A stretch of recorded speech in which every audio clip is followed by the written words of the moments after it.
Good afternoon. Hello there. Welcome in. Drive time. On a Thursday afternoon, once again, no Spence Checketts today. I am Porter Larson, usual producer of this here program. Across from me, sitting across the glass, that is one Sarah Todd. Two-time sports writer of the year. And, of course, we're talking some sports on this Thursday. Sweet 16 action in the NCAA tournament. It is MLB opening day, the latest with the Utah Jazz, who, well, I guess they broke a streak last night in some form or fashion. We'll get to that as the show goes along. Little RSL chat potentially as the show goes along. Paul Pugmire for a PGA Tour leaderboard update. We'll get the latest on the world of golf. We'll get some Ute sound for you from Utah Spring Football. Sports Court with our friends Handy and Handy Law, the latest legal stories in sport. Howard Beck stops by, some more hoops talk, and then talking baseball, talking some hoops. It is one Tony Parks joining the program to round out the show. And hey, since I mentioned it's MLB opening day, at 6 p.m. tonight here on the station, Diamondbacks Dodgers comes your way. 6 p.m. First pitch, 6:03 or so. Sarah Todd, how was your first day of this side of radio world? It is so stressful in here. Like, maybe my voice sounds calm, but it was just a sweat factory for me in here. There's so many things that I don't expect sitting here for, 3-4 hours. Like, the urge to snack while talking about sports is hard to combat. That's a tough one. And I never fight the urge. I literally, if you were to see me in here with Spence during a normal day where I'm not doing the double duty, I'm not hosting, producing, pushing buttons all over the place, I would have like a pile of snacks over there, several different drink options over here. It's a thing. And I think that, as you mentioned, it might have something to do with you're on air, so there's a little bit of a pressure, a stress. Yeah, there's nerves. And yeah, when that is a thing, my answer, snacks. Yeah, absolutely. That's a great answer. I think what we should absolutely be promoting on this station is stress eating. Yes, big promoters of that. Now, I will say, when I do get like super stressed, this is the most toddler thing I do. Great. Frosted Flakes. Bowls of Frosted Flakes. You could buy a whole box for me, and I'll down that thing. I do frosted mini wheats, just dry. I'll just eat them. Just put them in a bowl, nothing on them, just eat them.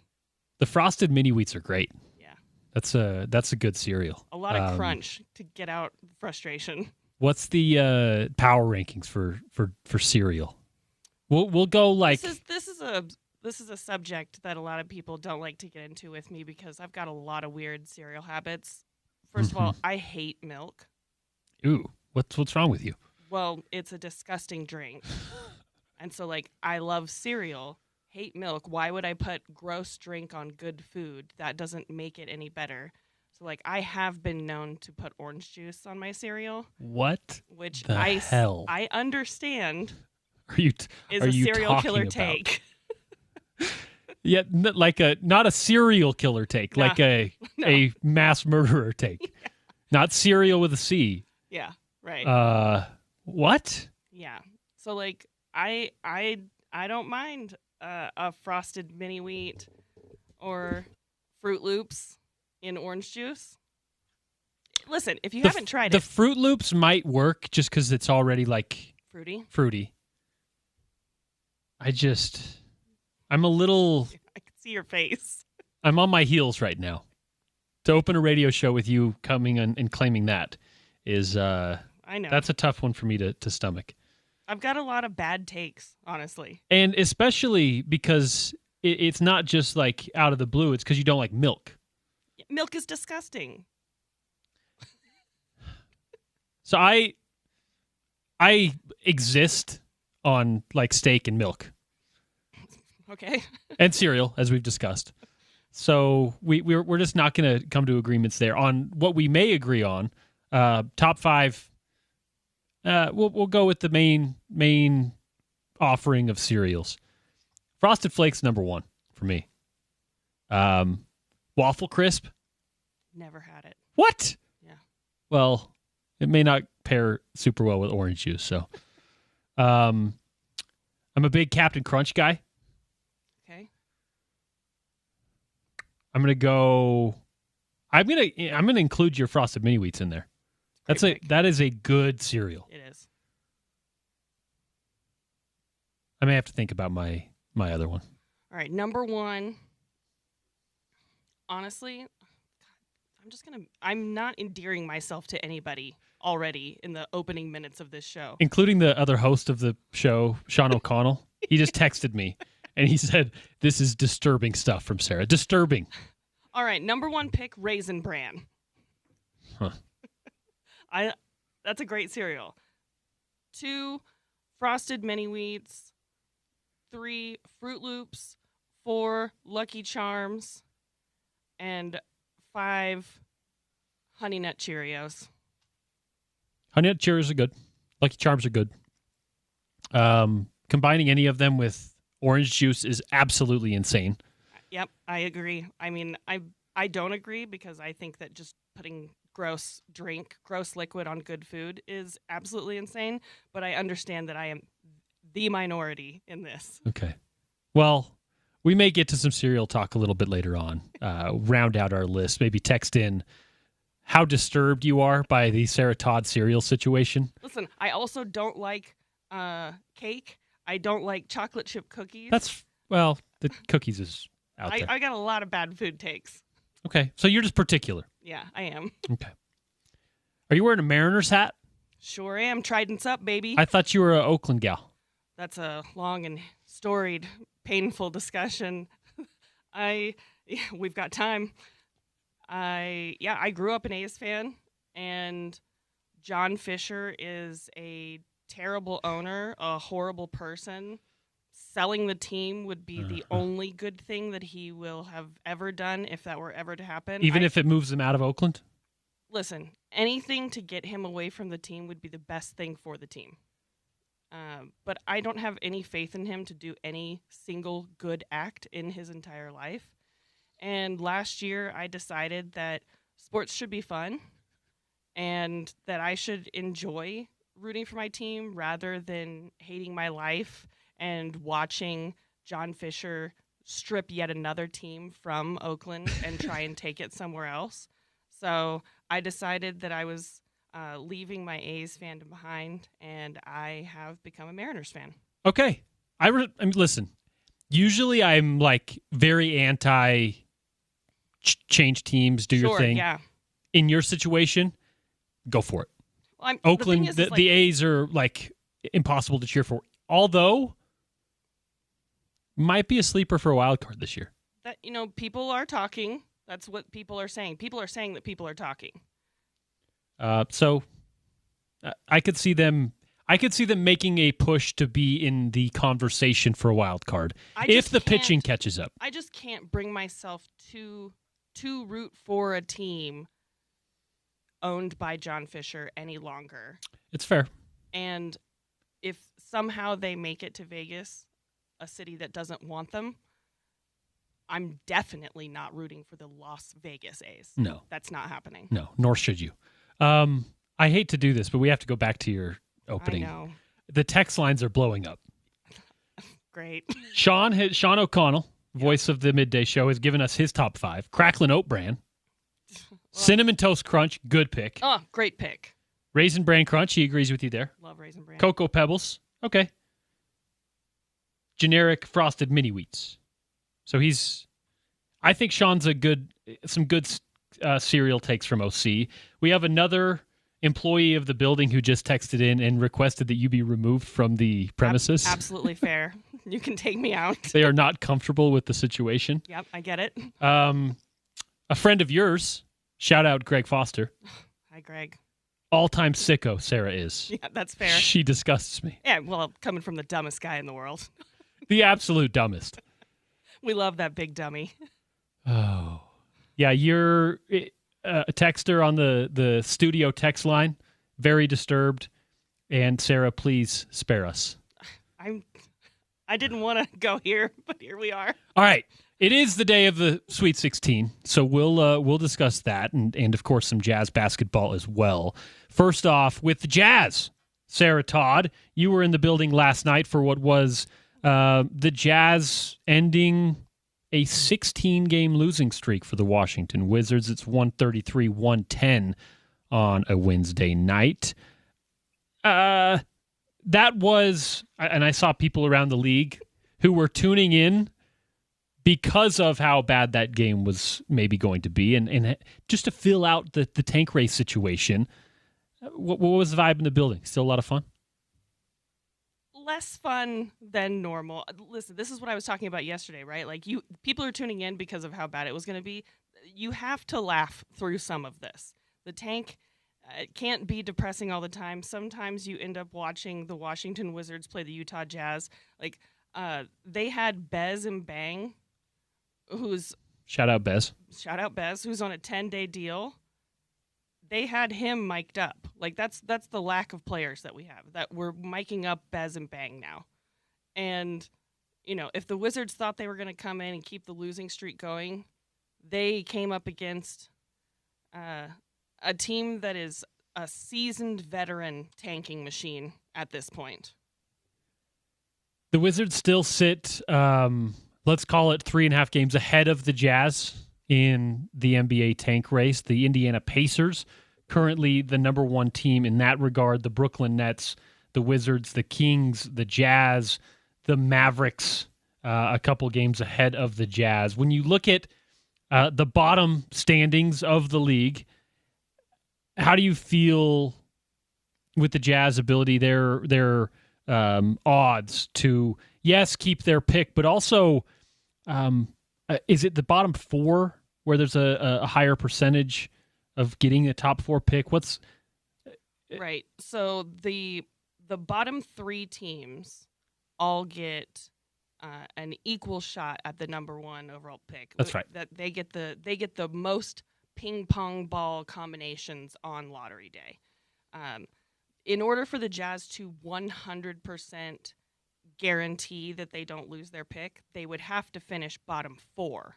Okay. So there is a very small percentage, I think that it's like 4%, something like that finishing fifth worst.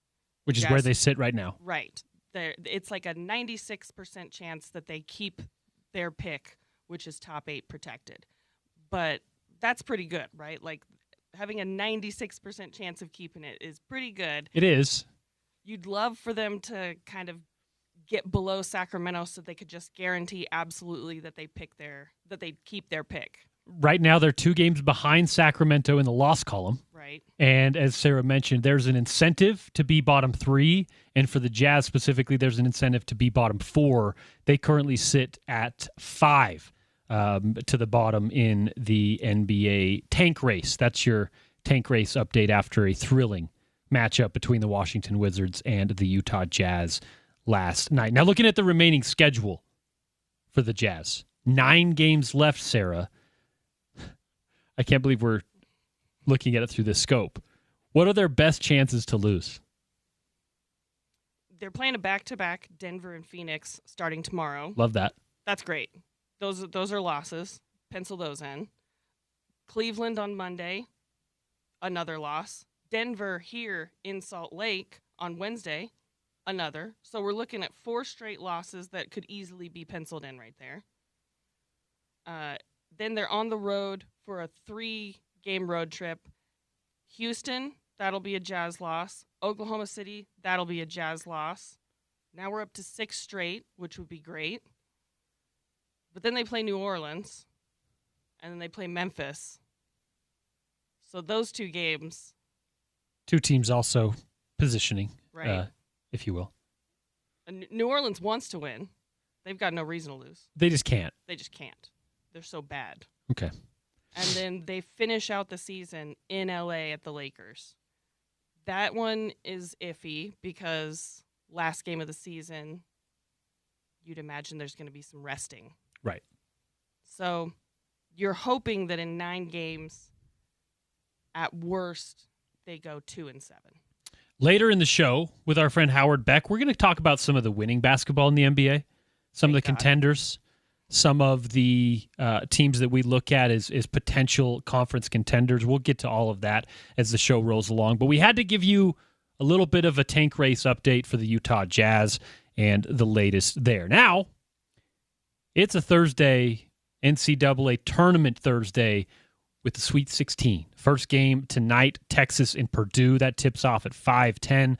Iowa, Nebraska, tipping off at 5:30. Arkansas, Arizona, and then Illinois, Houston, the nightcapper.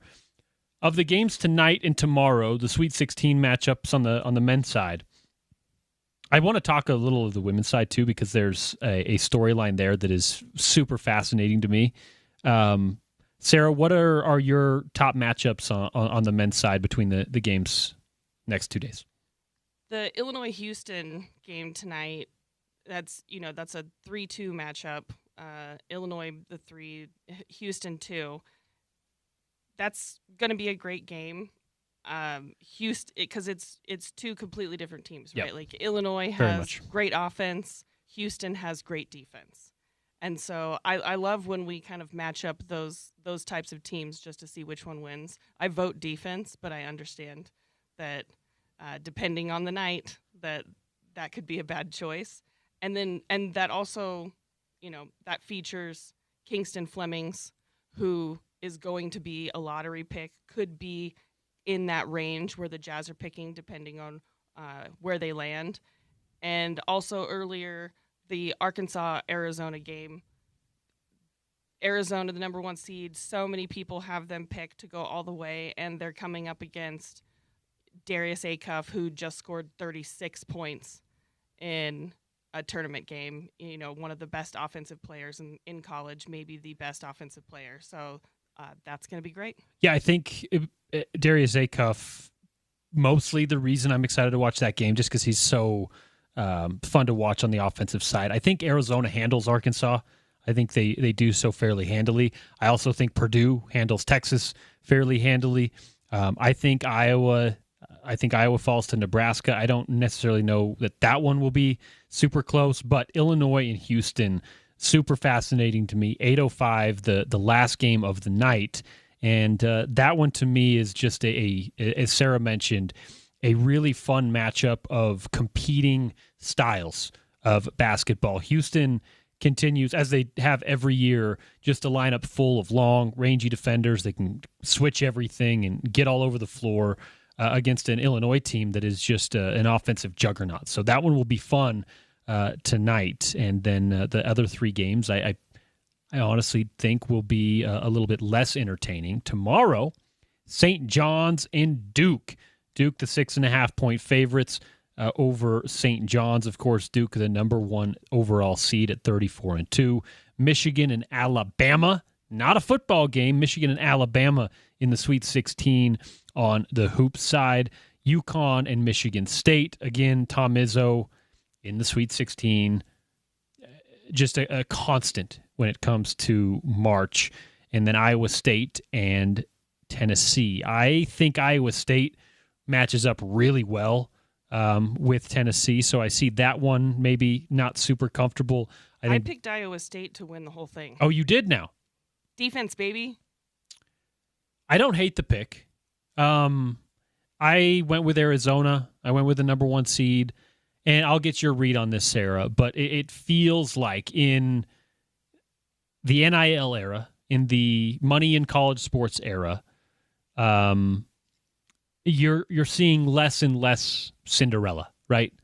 My favorite thing about college basketball is that the UMBCs of the world, Valpo back in the day, right? Like those are my favorite stories in college basketball. And I always, when I'm picking out my bracket, I find a team that I think has that opportunity and I pick them. Yeah. To get to the Final Four, to get to the Elite Eight. The last 2 years, my brackets have been so chalk that it's like it makes me feel a little guilty. Okay. Now, they've been good is the problem, right? Like my bracket last year won the station thing. It won everything I entered. And it was literally just like Chalk. One seed, one seed, one seed. All one seeds in the Final Four. Guess what? All one seeds were in the Final Four. And it feels like the upward movement, upward trajectory of the talent of the top teams in college basketball, it's just moving in that direction. Unfortunately, I think. I mean, that's interesting because, you picked Nebraska to win their game against Iowa. Nebraska literally has never won an NCAA tournament game until last week. That was their first win in program history. This is true. And so I understand that that's, like a major school, and they've had many tournament appearances. But never done anything. That was their first win. So and Iowa State, right? Like that's not one that is on a lot of people's radar when we're talking about like blue blood schools, right? Right. But they're still really, really. I mean, they're a 2 seed, right? They're a 2 seed, yeah. And there's always going to be like those programs that, despite the monetary stuff, they have a strong culture there. They have a history of hoops. Yeah. Iowa State's one of them. Utah State, right? Who, they lost to Arizona, but got to the tournament, made a run. There are going to be those teams. I just think it's going to be less and less of UMBCs, Valpo. What was the Lehigh, right? Several years back. There's just a talent gap that has always existed in college basketball is becoming more and more pronounced and more apparent. And I think that your brackets may sometimes reflect that. Yeah, That's I all. mean, before NIL money, right? Like you've got the best players in the country that are being recruited by all the best schools, but there's still so much of them picking schools that have to do with vibes, right? Right. Feelings, maybe family loyalty, right? Like there is so much of that is now being trumped by money. Speaking of the brackets, the madness is upon us. The ESPN 700 92.1 FM $1 Million Bracket Challenge is live, brought to you by Big Willie's, Game Day Men's Health, Intermountain Bobcat, Budweiser, the Intermountain Sportsman's Expo, Burger Fusion, and, of course, the Utah RV Super Show. Big thanks to all those folks for putting it on. The winner will go home. Excuse me. The winner will go home with... He's dying. What if I died? Would you be able to carry the next 3 hours? No, I would just leave. Okay, fair enough. Be silence. Brought to you by our friends there. Big thanks to them for providing prizes and a good selection. Again, no one's winning the $1 million because there's no perfect brackets, except for one perfect bracket on the women's side by an 8th grader. Excellent. That is the one perfect bracket remaining in the world. Excellent. On the college hoop side. So hope that you've had a fun time. Hope that you can check the leaderboard and see where you stand against the ESPN 700 crew and your friends. It is ESPN700sports.com and bringing you the first segment. On the other side, we're going to update you on the PGA Tour, the latest in the golf world. Paul Pugmire stops by briefly. We'll give you some sound from Utah Fall Camp, or Utah Spring Camp, rather. I'm getting ahead of myself. Excited for kickoff already in the 3 o'clock hour. And then a bunch of hoops, a little baseball as well in the 4 o'clock hour. It's Howard Beck of The Ringer, Tony Parks, the voice of the Bees, ESPN Plus college basketball analyst, and more. All that still to come on a Thursday edition of The Drive. No Spence Checketts today. I am Porter Larson. That is Sarah Todd. When we wrap up today, you'll hear the Arizona Diamondbacks and the LA Dodgers MLB opening day, 6 p.m. right here on Utah's #1 sports talk. It's ESPN 700 and 92.1 FM.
Drive time rolling along on a Thursday afternoon.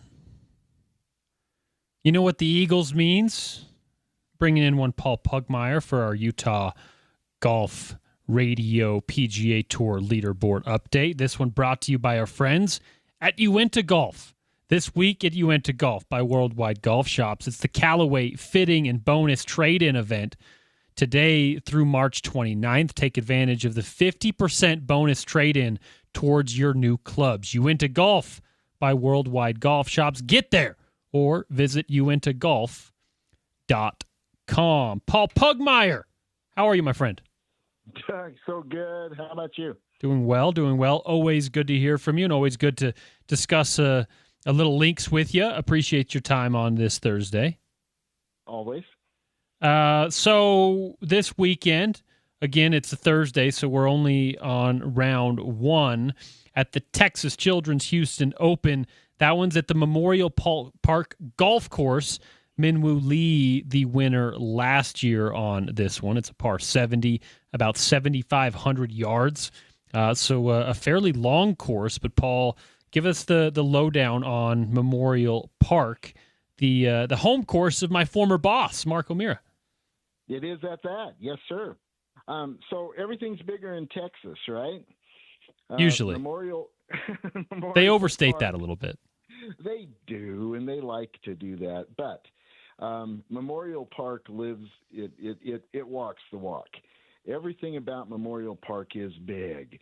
As you just noted, 7,500 yards, and that is a par 70, not a par 72. Right. And there's lots of room right to left on most of this course as well. It is a bomber's course. Hit it hard again. Go find it. It's a pretty straightforward course in that way. And so it's no accident that a high-speed player like Minwoo Lee is the defender.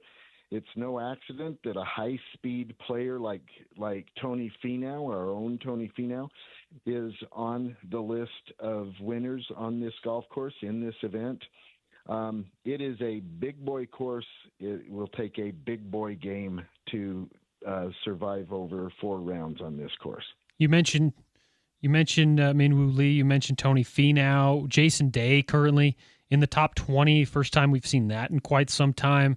Who else are you looking at with what you just mentioned as potential contenders in Houston? Anybody that stands out for you? Absolutely. At T2, we've got Michael Brennan, who is an honorary Utah player on tour, a UPOT, because he has won at Black Desert, and Michael Brennan is exactly what I'm just describing, a high-speed, big ball player. And, again, no accident that he is already running to the front of this leaderboard.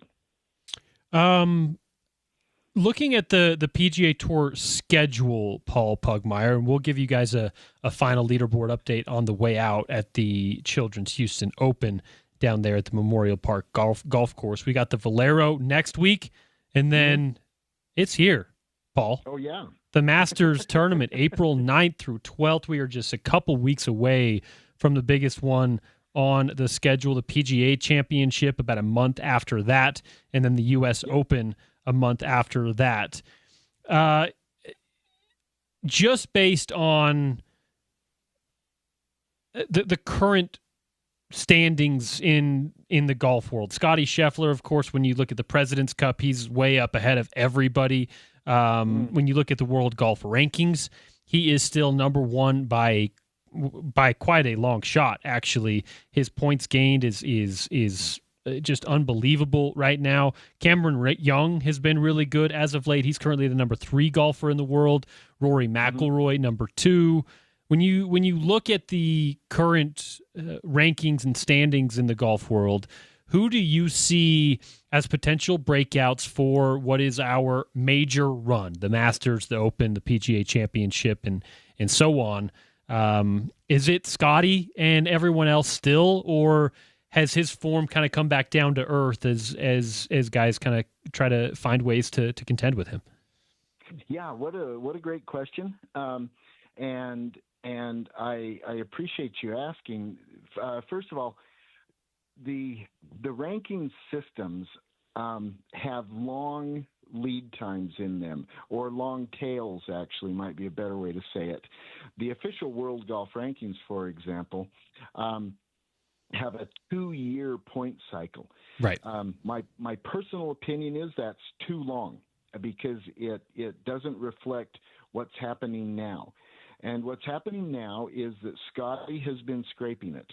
And in an odd way, he's been spraying his driver, and he puts himself out of position too often, too much. And so his pattern so far this year has been that he has a bad round somewhere along the way. Actually, normally at the early part of the tournament, right? And then he gets his feet under him, and he goes and does Scotty things, and ends up being in the discussion when it's all said and done anyway. But he has not been sharp in the way that we have come to know and expect, and in the way he himself expects. This golf course in this tournament this week in Houston at Memorial Park is ideal for Scotty Scheffler when he's scraping, and he's got an incredible record there. He's finished second 3 times but hasn't won it yet.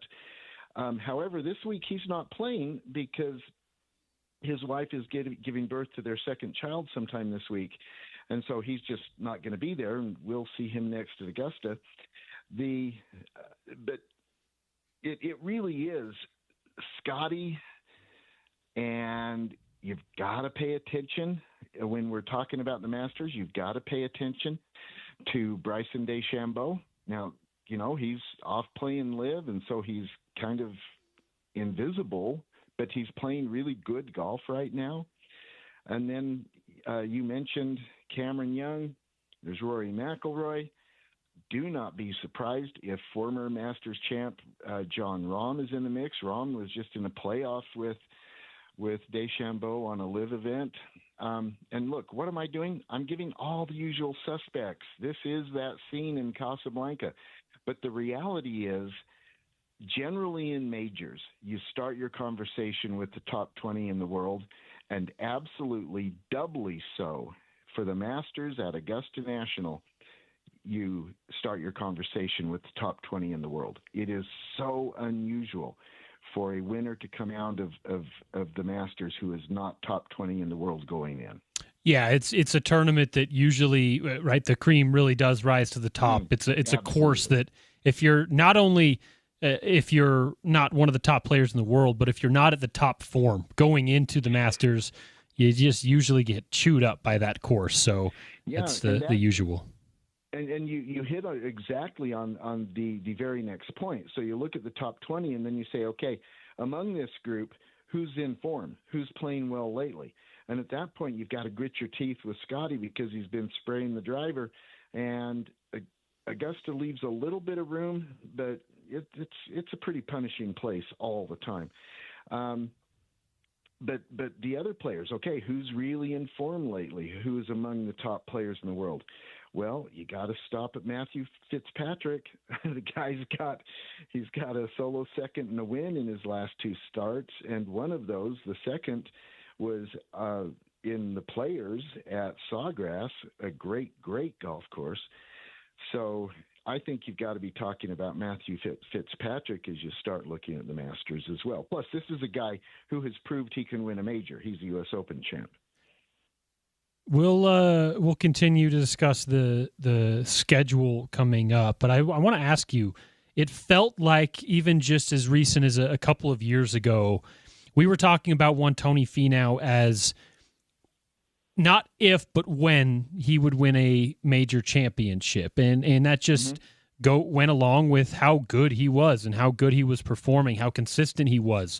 And, it always seemed like maybe just a Sunday collapse away from him winning a major championship. And we fast forward to right now, Paul, he has dropped out of the top 100 players in the world, and he's now 36, going on 37 years old. If he were to win a major now, he would be one of the top 10 in the modern era as far as oldest to win their first major, and it puts him in a completely different position, almost a flip-flop from where we were a few years ago. Where are we at with one Tony Finau, and what are your maybe recalibrated expectations with him? Really good questions. Let's start with your first. Where are we right now with Tony Finau? I mentioned that Memorial Park and Houston, that they are a good venue and a good event for him. He's got a great history there. Through his first 12 holes, he's in the top 20. He's at 2 under par with 6 holes left to play in Thursday's opening round. So already showing that he's comfortable at Memorial Park and can make noise there. And that matters because, as you noted, right now, because of these things you noted, Tony is without Masters credential, without Masters status. He will have to win in the next 2 weeks in order to get a shot at in order to play in the Masters this year. Your question about am I recalibrating my expectations? A totally valid question. I am not yet. And even though I recognize that I'm a bit of a homeboy here, there's a couple of reasons that I think could withstand challenge. Number one, talent is talent, and cream rises. It's a law of physics that cream rises. And Tony is talent, and Tony is cream. And golfers can play into their 40s. And their physical conditioning of this generation is so superior to that of past generations. I'm just not ready to think that he's over some kind of hill yet. I don't see that. And part of the reason I don't see that is Tony was hurt last year. He had surgery on his foot. And when I saw him last at an event down at Riverside Country Club in Provo, he was in great spirits and he was smiling and saying everything's fantastic. But the reality is he was limping and I could see it. And the thought of him walking a course, getting to the back nine on Sunday on what was clearly going on in his foot, it was just one of those things where you can't connect the dots. And so there's an open question about whether he is dealing either with issues in his foot or recovery issues from having corrected what's going on in his foot. And you put that together with the fact that, as I noted, Tony is just dripping talent. He's in a bit of a scrape right now, no doubt. But I just don't think he's nearly done. I hope you are right. I will say I've recalibrated my expectations just a little bit. I do think it is now an if and not a when on if he wins a major championship, but that doesn't mean you can't still and don't still have a bunch of really good golf in front of you.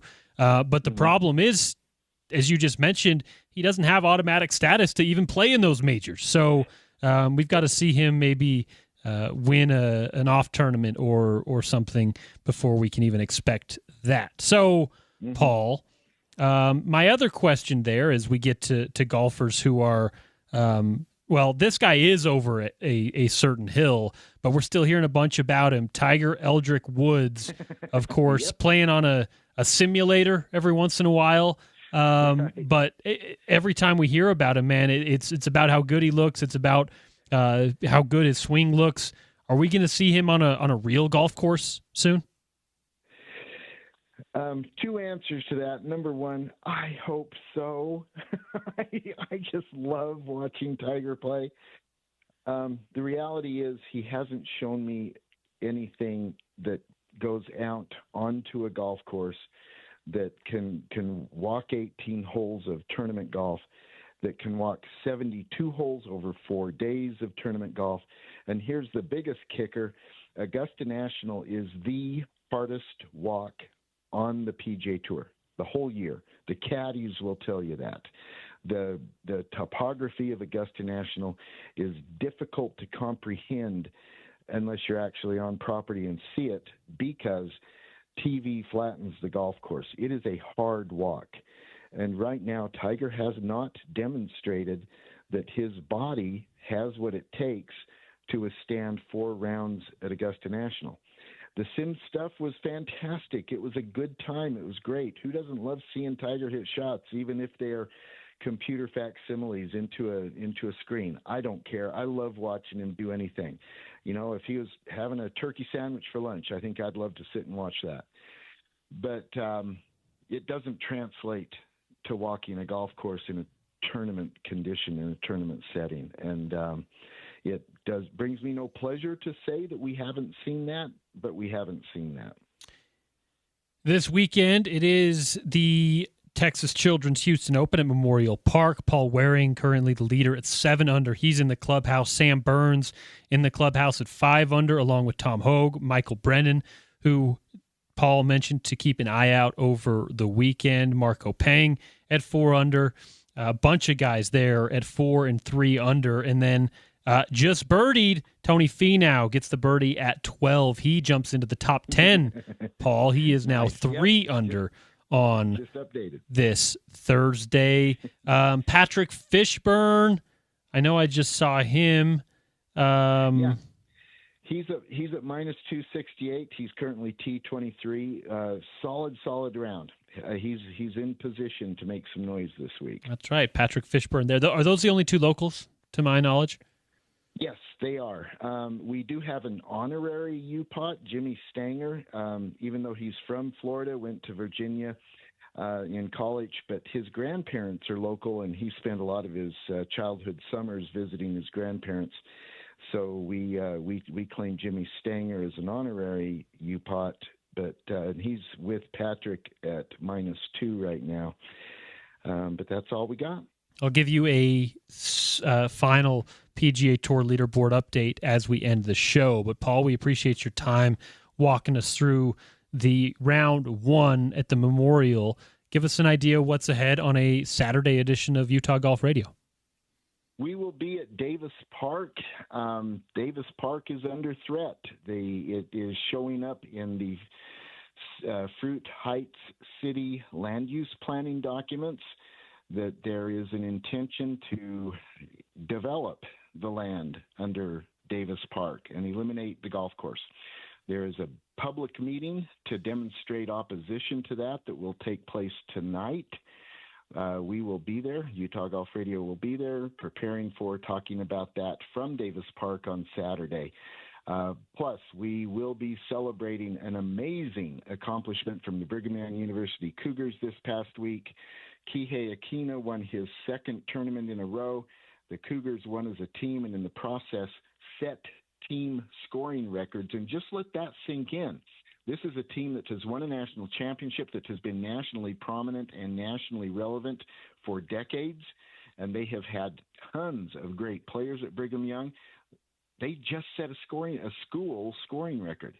Got to pay attention to that. We're going to be doing exactly that on Utah Golf Radio this Saturday. It'll be live from Davis Park Golf Course, and I'm on your side with that one, Paul. The last thing we need is another development of a bunch of houses going up on the foothills up there in Fruit Heights. So yeah, let's get some support out there, get the word out, and tune into Utah Golf Radio on Saturday. Paul, appreciate your time. We'll chat next week.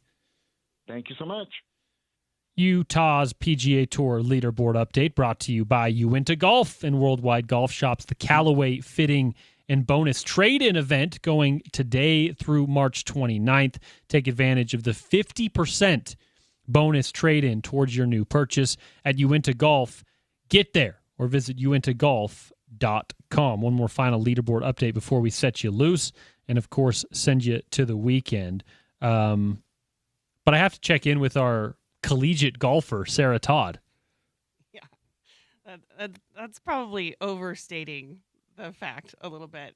Obviously, keeping quiet during that segment because I have zero golf knowledge, which, if you know my history, probably sounds like it doesn't make sense because I was on the Butte Community College women's golf team. Man, I don't know how long ago this was.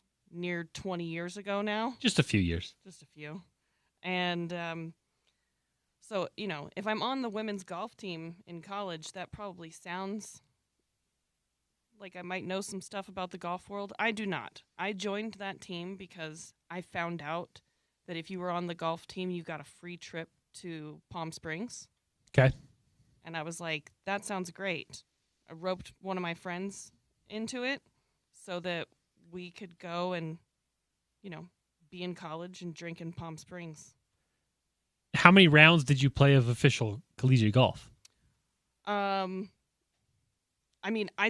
They wouldn't even let me play the full holes on the team like during competition. They were just like, "No, you don't know what you're doing. You're just here to be on the team." I did carrying some bags. You're a caddy, and I practiced a lot. Like I took it as seriously as I could at the time. Like I went to the driving range probably 3 times a week. I was out on the greens practicing. I think I only officially kept score on one of my 18-hole runs. It was probably, I don't know, it was like 136. It was not good. Love it. But yeah, I was out there. There you go. A collegiate golfer here on the Utah Golf Radio and PGA Tour leaderboard update. On the other side, how about some Utah football? Some spring recaps from Sharif Shah, from Mark Atuaya.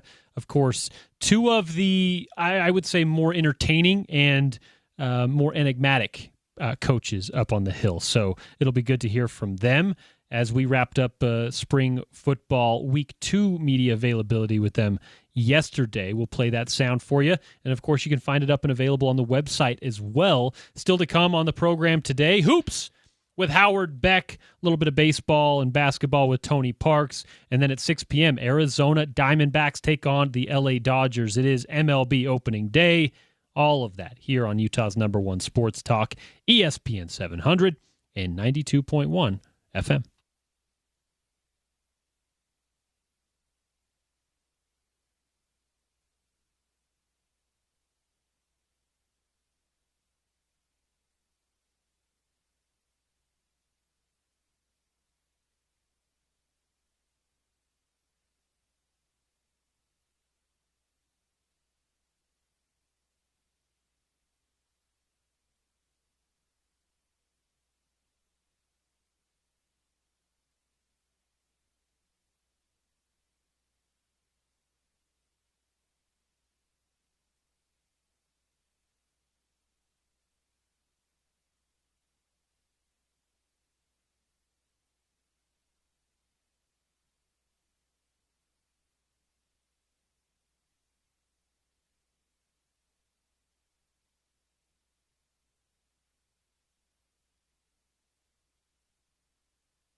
The drive continues on a Thursday afternoon. Porter Larson here, Sarah Todd with you as well. Spence will be back on a Monday. Talking some hoops, a little bit of golf in that last hour with our friend Paul Pugmire. How about some Utah spring football as well? We will get to some Utah football spring sound up from camp. The first edition of spring camp under one Morgan Scalley. That'll be Sans spring game. No red and white, no Forever 22 game. That's just a little change that not entirely unexpected with the landscape of college football right now. And of course, the Utes they'll find some fan engagement, find some fun stuff for you to do otherwise, but no formal spring football game this season. You may have heard that the commercial on the way in, the League One volleyball stuff. Of course, we proud partners of League One volleyball, Utah's professional volleyball team. Sarah, have you had a chance to get out to a professional volleyball game here in the market? Never. I just thought I'd ask. Seemed like it might be down your alley. Bringing up everything. Every time you've mentioned something, I've got some sort of weird story that makes me sound horrible, so it was worth a shot. Yeah, at least maybe checking on the connection. The reason I ask is because today they're actually in the news.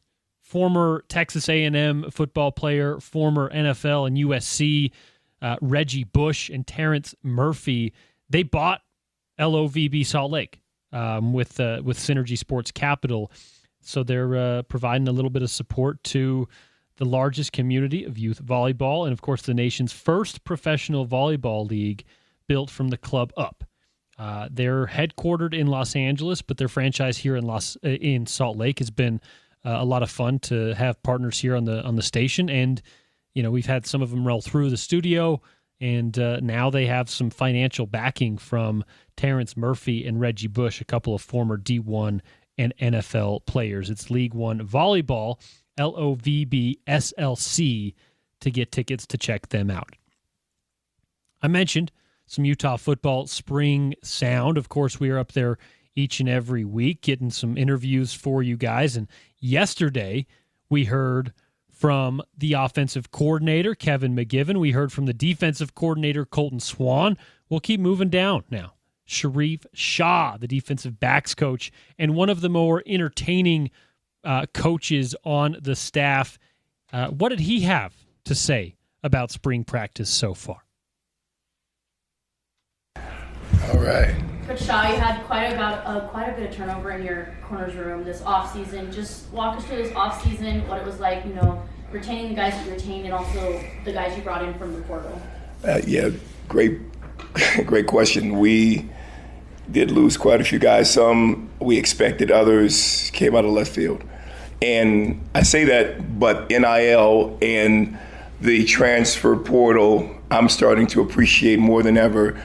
I might have only 6, 8, 10 months with somebody.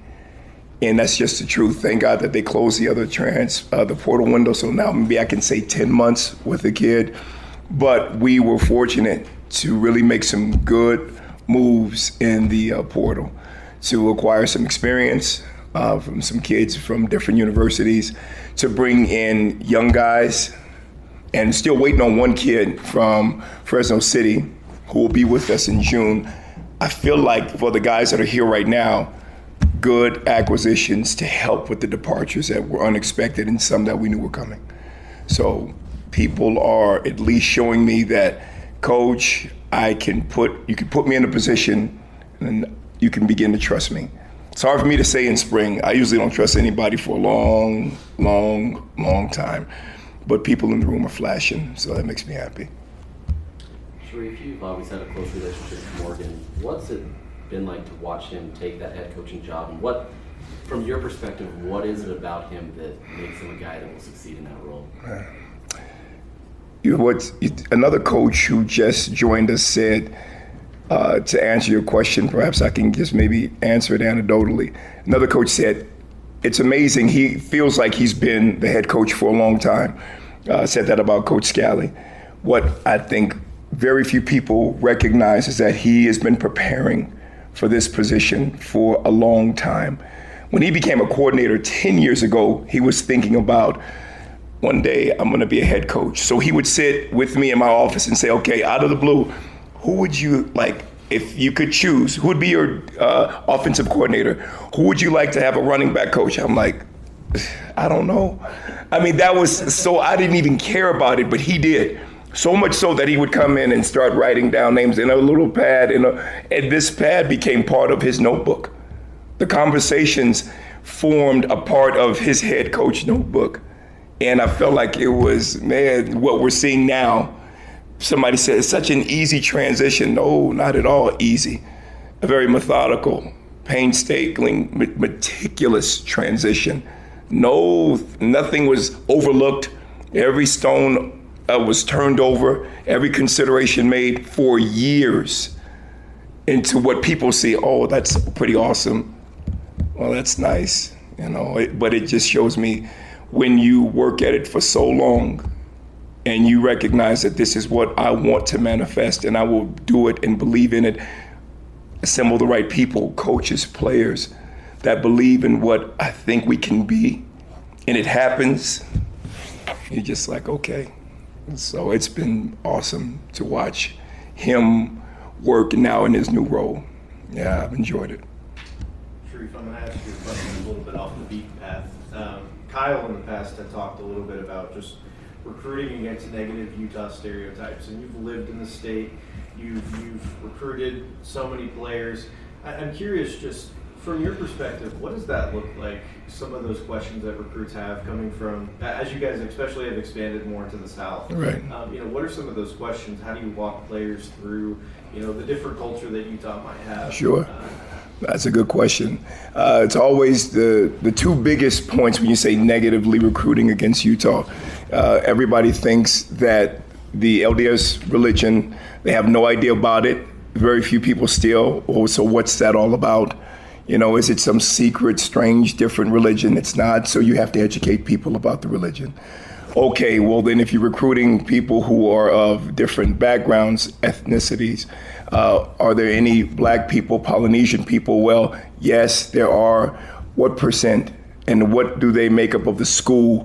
How are they received at the school? Because in the South, it's sometimes distinctly different than what it is here. So you're breaking a lot of misconceptions. You are really changing what people thought they understood about the state or the people in the state. And when they're open and you can have good conversations and people receive us in a way that they probably weren't expecting to. Like, oh, it's really good people there. Actually, good people everywhere. I tell them all the time, there are bad people everywhere, good people everywhere. We just have a disproportionately higher percentage of good people in Utah. Joel, I'll have the last one here. You brought in a lot of height to this cornerback room. How much of a priority was that when you were targeting players in the transfer portal? I always love taller corners. Either you better be tall or you're fast. Sometimes I get the combination of both. And this year's acquisition of players, to have 1, 2, 3 players over 6'2", lovely. To have another player 6 feet, have a young high school player 6'1", it helps in every aspect, especially when you play as much man coverage as we do. And so if you're going to play as much man coverage and bring the pressure that we like to bring, you want small windows for the receivers to catch the ball. If I have a corner that's 6'2", that ball has to be perfect. Most of the time it won't be. Success to the defense. And having a longer corner gives you a better chance to get an incompletion or something that's really awesome, like a pick or maybe a pick six. So it's something that, every good corner coach wants a taller corner. You just do. It helps you in so many aspects. You give off, there's a trade-off there. Taller corner may not be as fluid. His ability to redirect, sink his hips, change direction may not be as good as that corner that's 5'9", 5'10". But with a little bit of flexibility and some stretch classes that they hate to go to, they become a little bit better, a little bit more fluid. So you start to see things that you see all the time in a smaller corner show up in your taller corners. So it's nice. It's only for our benefit. That was Sharif Shah, Utah's cornerbacks coach. Of course, a long-time assistant there with one Morgan Scalley. Now one of the newer faces on the Utes coaching staff, Mark Atuaya, a running backs coach who's, debuted on the scene with a lot of fan attention, a guy that's very out there publicly, a great recruiter, a lot of fun to chat with as well. And now also the associate head coach at the University of Utah. Coach, named associate head coach this offseason, what does that title mean to you? Well, it means that, Coach Scalley valued what I did, and it's something that I take very serious, ensuring that I give my all to not just him, but to the program. I've had it before, and it usually entails you just modeling the culture of what the head man wants to build, and that's what I intend to do. Coach, you have a couple of new faces in your room. Just what has their offseason looked like so far? Man, it's looked like everybody else's offseason, with the advent of the transfer portal and, a lot of the other new guys in other positions coming in. It's been cool to see them adapt to what we're trying to do, and especially with LaMarcus and Matiaki. A little bit. He was with me a tad bit last year, and then also with Steve. Those guys are acclimating well, and I'm appreciative for their efforts. You've been pretty vocal on Twitter on just talking about your love of Scalley and kind of what he means for this program. What does he mean to you in terms of why you wanted to stay here and what he is as an individual? I would see Coach Scalley here and there, during the years of being in this profession, recruiting and banquets and other things, but I never really got to know him until I started working here last year, and so it's been great to really see who he is as a man, and the way that he does his business. So I vibe well with him. He's very energetic, passionate about what he does, and it's infectious. And so being able to be a part of his inaugural coaching staff, I'm appreciative of that, and I'm going to give him my all. Steve Soto, what does he bring to this running back room, and what kind of role do you envision for him? Yeah, well, I think Steve is going to do well in the sense that he has a great team culture, attitude towards the way that he approaches his work, and I'm excited to see what he does this year in competition with everybody else. You've seen the Kyle Whittingham regime, and now you've seen kind of the glimpses of what Morgan Scalley's regime looks like. What is kind of the differences between the two, and what kind of style does Morgan have compared to what you saw with Kyle? Man, it's a great question. I think that's probably best for other people that had years with with Coach Whittingham. For me, just with my months with him, it was great, and I wish them well over there in Michigan. And I think the focus of having Coach Scalley and his fingerprints on the program, I think it'll manifest itself as we go forward. We're still young in the game, and it'll all manifest itself here shortly. So. Coach, going back to Steve, what did you guys see on film that you felt would translate here, not only in the sense of the offense, but just the culture and everything like that? Well, again,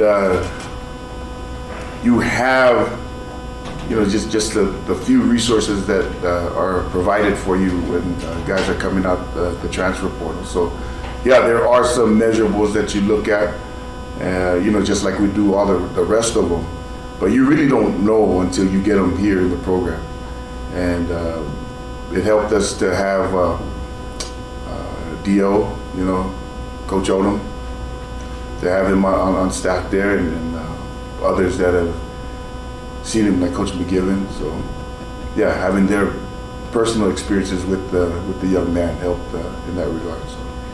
Daniel Bray is entering his second year with the program. Just what have you seen from him in terms of growth this offseason? Daniel Bray, man, you know, there's a notion in our program. It's not just what you do, but how you do it. And Daniel, I think in his growth as a freshman, again, he came to me much like Marcus did this year. He should have still been going to high school classes and getting ready for prom and doing all of those things, but he was here mixing it up with us. And so there were some growing pains there. But, when he got in against West Virginia last year and then carved out a role for himself, and then now into spring building off of that, it's been pleasant. Nowhere near what I foresee him doing in the future, but we're on the right track. You've been the one to get to see Wayshawn up close for the last 2 years. It seemed like at the end of the season things started to click a little more for him. How is he approaching this spring, and what have you seen from him and his growth as he moves forward? That's another great question. Wayshawn is leading from the front, and what I mean by that is in every aspect of who he is in our program. Being on the leadership council and those expectations, you have to be all in every single day, and in all aspects of his life, not just here on the football field, but also academics and other things. So, and out in the community. So he's doing that, and I'm challenging him every day. I'm much different from the rest of the guys in the room to be the bell cow, to be that guy that everybody will follow, and that doesn't just come with a title that's given to you, that's earned. And he's doing that every day, trying to lead the room from the front, and I forced those expectations on him, and he's doing well so far. Mark Atuaya, Utah's running backs coach and associate head coach under one Morgan Scalley. Always good to hear from the assistants up on the Hill. If you missed anything from Utah Spring football or want to play it back, all of the sound from camp so far is up and available on our website. It's ESPN700sports.com. Still to come on the program today, Sports Court with our friends Handy and Handy at Handy Law Utah. Howard Beck stops by to talk some NBA. Tony Parks on MLB opening day, the Salt Lake Bees, and probably some hoops as well. Brought to you today by IFA Country Stores. IFA Step 1 Crabgrass Preventer in Lawn Food gives your turf a strong start for the months ahead. Emerald grass that will leave your neighbors green with envy. It provides a fast green up, helps your grass build up the energy it needs, and defends against weeds. IFA, only available at IFA Country Stores or IFA.coop. Again, that's Step 1 Crabgrass Preventer and Lawn Food. Tell them we sent you at IFA. Back on the other side, Preston and Garrett Handy from Handy Law Utah. They stopped by for Sports Court. The latest legal stories in sports, including a few interesting ones this week and a local one as well. That more still to come on Utah's number one sports talk. It's ESPN 700 and 92.1 FM.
Order in the court.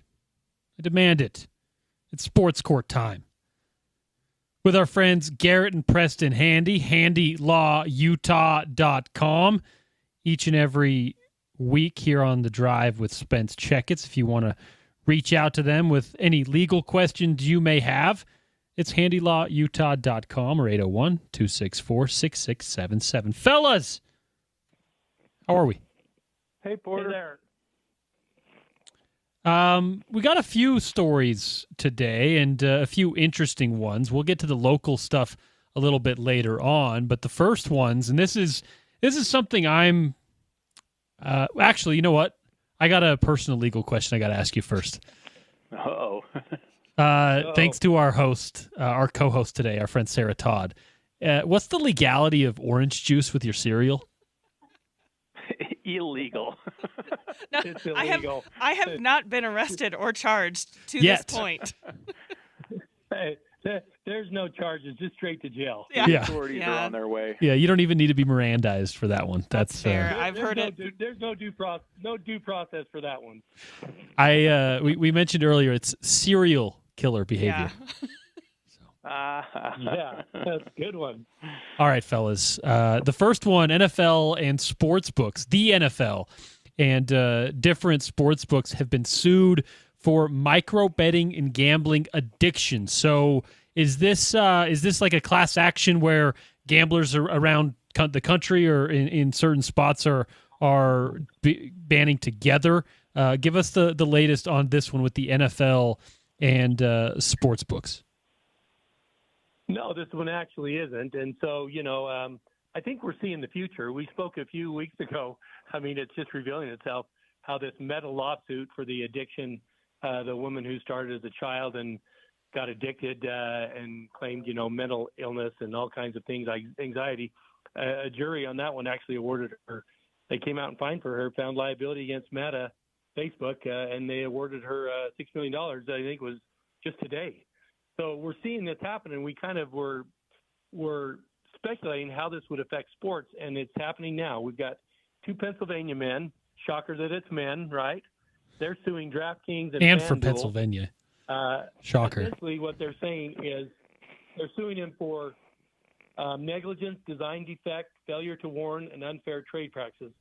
So the basis of theirs is this: they're saying their app has resulted in severe gambling addictions, and we know that folks that are gambling, they're predisposed to this type of thing, and they're into it. And they make three assertions, essentially. They say that online sports gambling platforms have turned a known addictive product. That's important, known addictive product, and relentless, always addiction-amplifying machine, personalized lightning-fast sports gambling interface unlike anything previously sold to gamblers' customers. So this is aimed at mainly, more specifically, to micro-betting, where they're exploiting the victim. They're saying you're exploiting the victim. It has an effect on the human brain. This speed overloads the brain. And this micro betting, this is when people they're sitting there on their app and they can bet on in-game moments, right? It's just fast-paced and the brain overload. And so basically they're saying that this app has resulted in their gambling addictions, and they're claiming that they've both, maybe one or two. So it's just two individuals, Porter, but $2 million, they've lost $2 million. A host of these apps, there's one part of it that they're on it, and if they haven't been doing it for a while, a host of these apps, a host or hostess reaches out to them and says, hey, where are you, friend? Why aren't you betting on stuff? Basically just inciting this type of thing. Essentially, they're saying, hey, you knew or should have known that this type of app was going to cause, prey on people's weaknesses and cause addictions, gambling addictions, and you should have made forewarning about it. So I think we're seeing that this is not the last of these type of lawsuits. No way. And I'm always interested in when lawsuits like this go on, because you've got very smart, sophisticated lawyers representing them, and they are looking at this and saying, yeah, this thing has wings. We think it's full of merit, and is legitimate, and they're pursuing it. It's interesting because on one hand, I'm a big fan of like personal accountability and personal freedom, a bit, I guess, libertarian, not in a political sense as much as a literal sense in that regard. But these apps are doing things that are really gamifying it. They're sometimes making it difficult to know exactly what you're wagering and exactly when and how you're going about it. So how is this any different from going to a sports book, putting $2 million down on the Eagles money line and losing? How is this different from a legal standpoint when we're talking about the micro betting and we're talking about the kind of the gamifying of these apps? Well, I'll jump in on that, and I think you said it, Porter. It is the gamification. That's the issue, and that was the issue. I'm glad Preston brought it up. Is the verdict yesterday in the Meta YouTube trial for social media addiction? In that case, the lawyers were smart in making a very important distinction. That case was not about the content on social media being addictive. It was about the underlying platform itself. Right. That's what's causing the problem, the infinite scroll, right? The infinite possibilities and options, and that's what you're getting on an online sports book, right? Is that it's designed in a way to draw you in, where I think going to a casino is a little different. So that'll be the distinction, I think. And another note on that, it's the algorithm that you see on social media that brings people in. Yes. Some of these sports books have been accused of using that algorithm to target people specifically what they are going to bet on and how much they are going to wager, how much bonus they get, right? Based on how the app works, you may not be getting the same offers as someone else.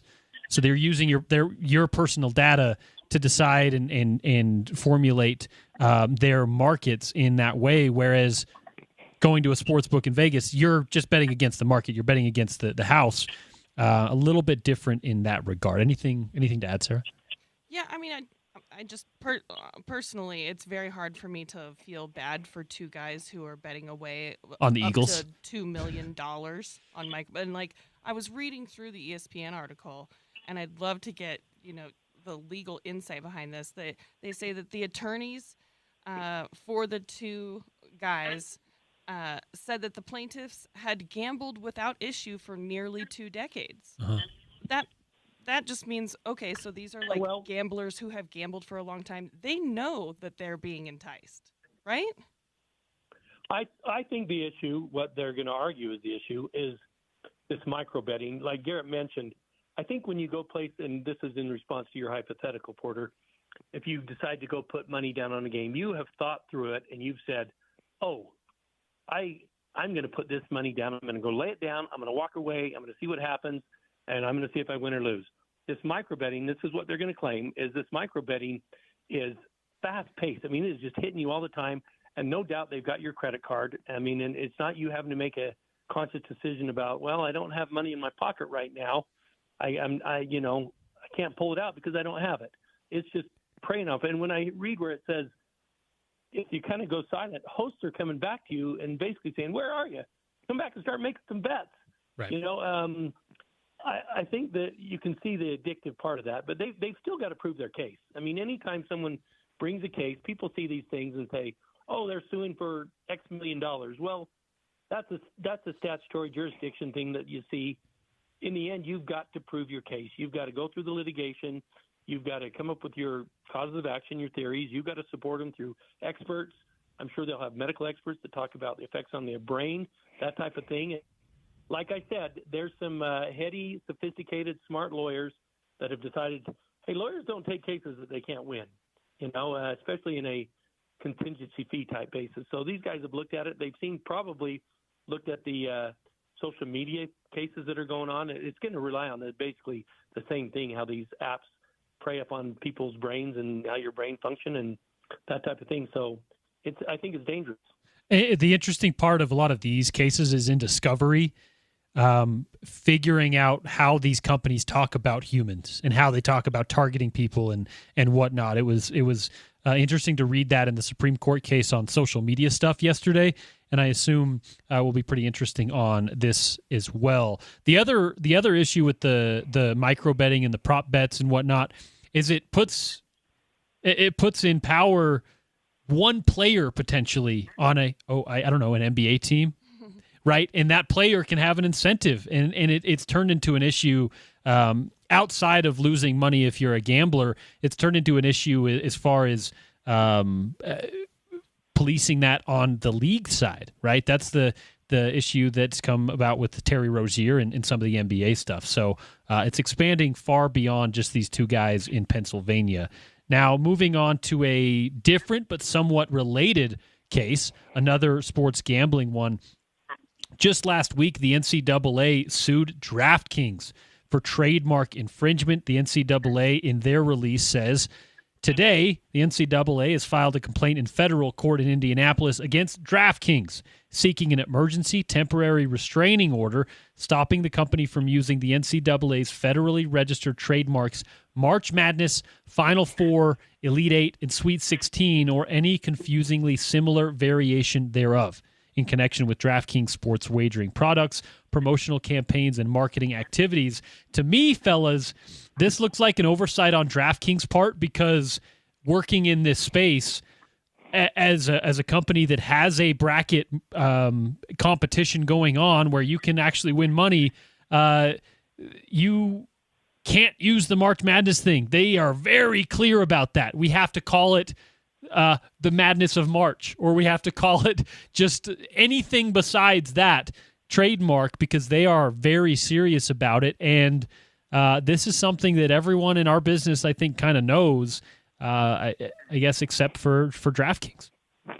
Yeah, well, I think you're right, Porter. I mean, did DraftKings really think that they were going to be able to use those terms on their website and that there wasn't going to be any repercussion for it? Like you said, I mean, March Madness is one of the NCAA's big money makers, right? And they protect that brand.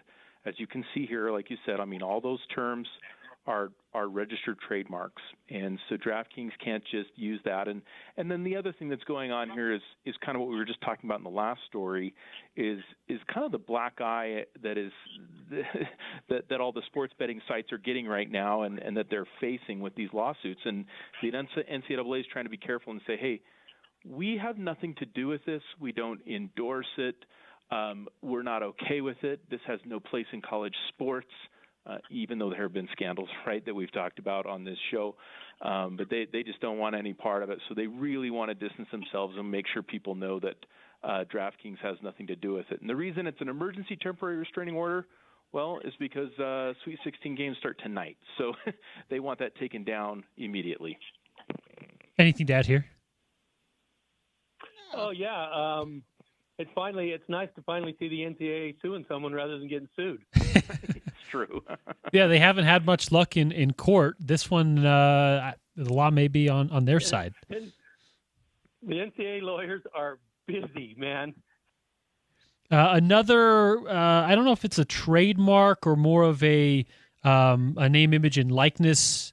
You'll have to clarify exactly what this next one would be filed under. But Frank Thomas has filed a suit against the Chicago White Sox and Nike and Fanatics, accuses them of profiting from the sale of his name, his jersey on a City Connect 2.0 jersey. Of course, the former White Sox slugger. He's seeking $50,000 and punitive damages, according to the lawsuit filed in Cook County, Illinois. No compensation, no other consideration from any of those three parties is what Frank Thomas is claiming, and this is an interesting one. It's a big star who you would assume would be involved here, but the White Sox don't have any comment on what is now considered ongoing litigation. What's the latest here?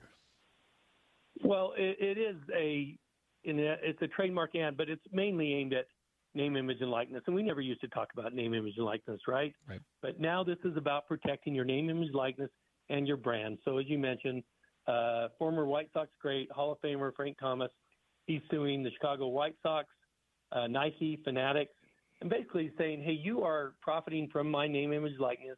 You're selling these jerseys that have my name on it. Why do people want to buy them? If there were just a number on it, people wouldn't want to buy it. You're buying them because people remember us, these beloved White Sox. They're buying them because it has his name. It's a brand. And one thing to clarify, he is sued he's seeking in excess of $50,000. That is people see that amount in the lawsuit. That's essentially a jurisdictional claim that you have to put in an amount just to get into court, saying, "Hey, we're going to prove our damages, but this is the low level amount to just get into this level of court." And so he's going to go at him and say, "Hey, I haven't been paid anything for this. You've profited from my name, image, and likeness. What did you make on this?" Probably almost certainly the White Sox went and got a trademark. The interesting thing is the jersey that they're talking about is an interesting, in connection with the Chicago Bulls. Here's a baseball jersey in the form of the Chicago Bulls. It's red with black stripes, kind of the motif of the Bulls, but it's a baseball jersey and it's got Frank Thomas's name on it. And this is the jersey that they're selling without his permission. Pretty simple one there. That's one that you see in some form or fashion all over the place. Let's move on to some local and really interesting stuff on another account as well. We'll start with the LA Rams superstar, former BYU wide receiver Puka Nacua, who has been accused of a couple of things. One, an anti-Semitic remark, and also biting a woman a couple of times. I don't really know where to start here. Fellas, you take this one as far as what he's actually being accused of in court and what is maybe just speculation and what is maybe just adding to what is, frankly, a lot of loose stuff with the Nacuas. Yeah, Puka's got some off-field drama. There's been a fair amount of it right now, but this is a lawsuit that was filed in California civil court this week, and it stems from a New Year's Eve party. It's actually that he bit two separate women, one on the thumb and one on the shoulder, and then also made this anti-Semitic comment. And so this lawsuit's going on. It's been filed. Puka Nacua, I think it's kind of interesting. His attorney has come out really on the offensive in a way and said that Puka's going to file a defamation lawsuit in response to this, and essentially has called it a shakedown. That the biting was just some, quote unquote horseplay, and that these things were taken out of context. Or whatever, and that at the time that these two women were just fine with the horseplay and whatever was going on, and that this is really just a extortion attempt to get some money out of him. So, it's not a good look for Puka Nacua for sure. But he's, like I said, I think from a legal standpoint, it looks like he's going to be aggressive about how he's going to respond to it. And it's not the first. Apparently, it says in December, he performed an anti-Semitic gesture on an internet live stream that was anti-Semitic in nature and perpetuated harmful stereotypes against Jewish people. So this comes on the heels of that. And rough time for BYU receivers, right? I think Puka needs a babysitter. I mean, he kind of does to protect himself. Well, it's a contract year for him, too. A contract year in which he could stand to lose a lot of money in that regard. And just from having been around the Nacuas a little bit, of course, his older brother Samson played at the University of Utah. Kai Nacua, of course, a guy that locals will know as well. I'll just say this. They are, from every experience I've had, very positive, nice kids, very outgoing, very fun to be around. However, a chaperone, if you will, not the worst idea with those guys, because it seems to get loose. I was looking for when I said babysitter. Yeah, it seems to get loose pretty often. And you brought up a good point, Porter, about the contract year. I mean, Art Jackson Smith and Nick Jigba just signed a 4-year, $168 million contract. So, if he wants to keep up with that, needs to keep his nose clean, I would think. Yeah, I'm sure this will be a topic of conversation on Sports Court for some time, as is another situation with the former BYU wide receiver. We'll save that one for down the road, as we've got some national news to get to. A story that has been all over the place over the last couple of weeks. A professional cornhole player, yes, they have a professional cornhole league, and a quadruple amputee has been arrested for murder in connection with a fatal shooting in Maryland. Dayton Weber, 27, accused of killing a man in the front seat of his own car during an argument on Sunday in his hometown about 30 miles south of Washington, D.C. The sheriff's office, in a press release, said the passenger in the back seat saw Weber shoot Bradrick Michael Wells, also 27, before he pulled the car over and asked him to help pull the victim out of the car, at which point Weber fled with the victim still in the car, and apparently everyone involved kind of knew each other. What's the latest here? It seems like obviously a pretty straightforward situation with a lot of very interesting details, but of course, everyone innocent until proven guilty. What's the latest here, fellas? Well, really, I'm surprised you'd heard about this because I hadn't heard about it until Garrett brought it to my attention just a day ago. So he said it's been national news.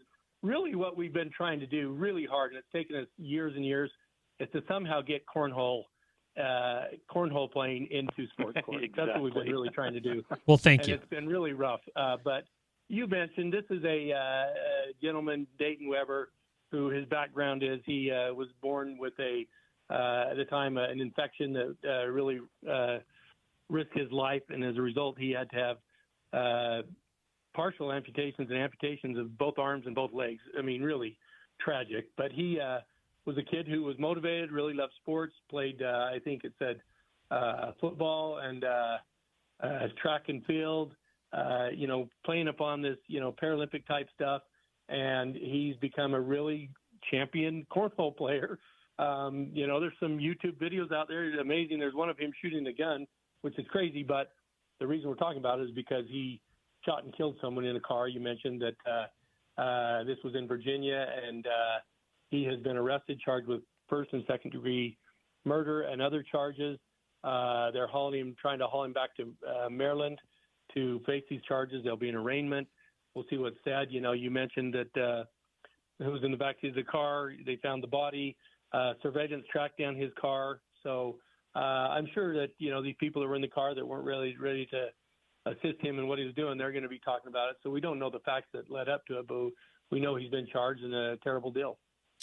Yeah, it seems like a lot of the facts of the case are kind of standing in front of us. It'll just be about going through the court process. And yeah, it was national news in a sense that it was all over social media. Like I saw it everywhere, and it didn't just come out of the blue. This is I don't know if you guys, I assume as cornhole fans, you have seen that cornhole has actually been televised recently on ESPN during the summers. And this guy was featured in like a big ESPN piece about a quadruple amputee who is now on the ACL, American Cornhole League. So yeah, it's not his first public appearance, I'll say. Yeah, I've watched some cornhole on ESPN, Porter. I've gotten sucked into that. It's some good TV. During the slow sports months, I'll watch anything. Yeah. Remember in COVID we were watching marble racing? I'll do it. I'll watch anything. We were watching horse. Yeah, we were watching Mike Conley play horse with his offhand. Hang the banner. The guy who's allegedly the murderer, the cornhole player, since he fled to a different state and then was picked up, does that make it federal in any nature? I think they are seeking extradition to bring him back to the state where it allegedly happened, and I think he'll be tried under that state laws. Well, we'll follow this story as the dog days of summer hit us, fellas. We'll get the latest on the cornhole alleged murder situation from you guys at Handy Law. I'm assuming if anyone contacts you, their cases will be a little bit less complicated than that, but you never know in the legal world. If folks do need your help, let them know where they can find you and the best way to approach you. Yeah, well, we do handle some very complicated injury cases, and other times some of the things are a little more straightforward. But like you said, I mean, if you've been injured in an accident and it wasn't your fault, we help people through that process and make sure they get the compensation they deserve. You can reach us at 801-264-6677 or go to our website, handylawutah.com. handylawutah.com is where you find them, or tune in every Thursday right here on The Drive and listen to some Sports Court as we discuss the latest legal stories in sports. Thanks, fellas. We appreciate your time. We'll chat next week. Thanks, you guys. Could you make a pro cornhole league? Yeah, absolutely. Yeah, beer in hand, undefeated. That's not true. That's not true. I was say. at Matt Cole's, who's a great AP writer here in Utah. I was at his house, I think last summer, and just lost maybe 10 games in a row. I listen, I'll toot my own horn. Like, I'm a decent athlete, pretty good ball player. Can still dunk a little bit if you ask me to. Brag. But here's the deal. I'll be humble when I'm needed to be. Not good at cornhole. For some reason, I'll get it on the board like pretty consistently, but I just can't do it. I can't get it to flow. So. I'm pretty good. I'm very, very competitive no matter what it is. It could be a board game, it could be basketball, cornhole, what have you. I want to win, and I will trash talk until I break people's spirit. I struggle with games that I find like even a tiny bit boring. This is a little bit of my ADD coming out. Yeah. So the fact that you have to sit there and wait and then throw your 3 bags and then wait for the other person on your team to throw and then go back and forth. Like, I kind of forget I'm playing or drink too much. And then, like, instead of, games on the line, I'm tossing the beanbag like 30 feet in the air and seeing if I can get it on the, it's just not my game. It's not my game. And I have four limbs. Yeah. So impressive stuff from that guy. Well, listen, you're not cornhole specific. You're not murdering. No. So you're not killing at cornhole. Not at all. Yeah, some interesting stuff, as always, in Sports Court. On the other side, how about some hoops talk? Howard Beck, in my opinion, maybe the best NBA association writer when you talk about covering the league at large. He's been covering the NBA for as long as I can remember, and is one of our favorites on The Drive. NBA Daily Assist comes your way on the other side. Tony Park still to come. We'll hear from Eric Weddle, Gordy Chiesa in the 5 o'clock hour for today's best. And then at 6 p.m., the Arizona Diamondbacks and the LA Dodgers. It's MLB opening day right here on Utah's #1 sports talk. It's ESPN 700 and 92.1 FM.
We're back. Drive time on a Thursday afternoon. Porter Larson here. Sarah Todd over there.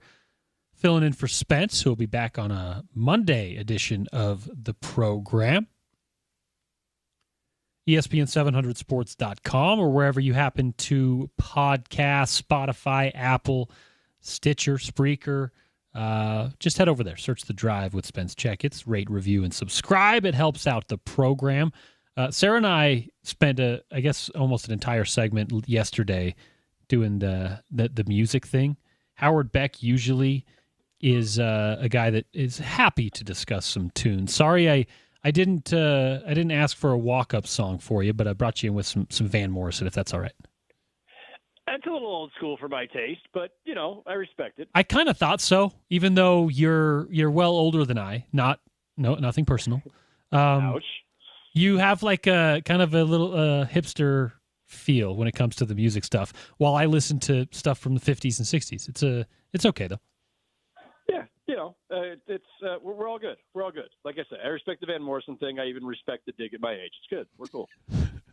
We're off to a great start here. This is great. Beck, I have to tell you before we get into hoop stuff, I don't think I've actually told you this story.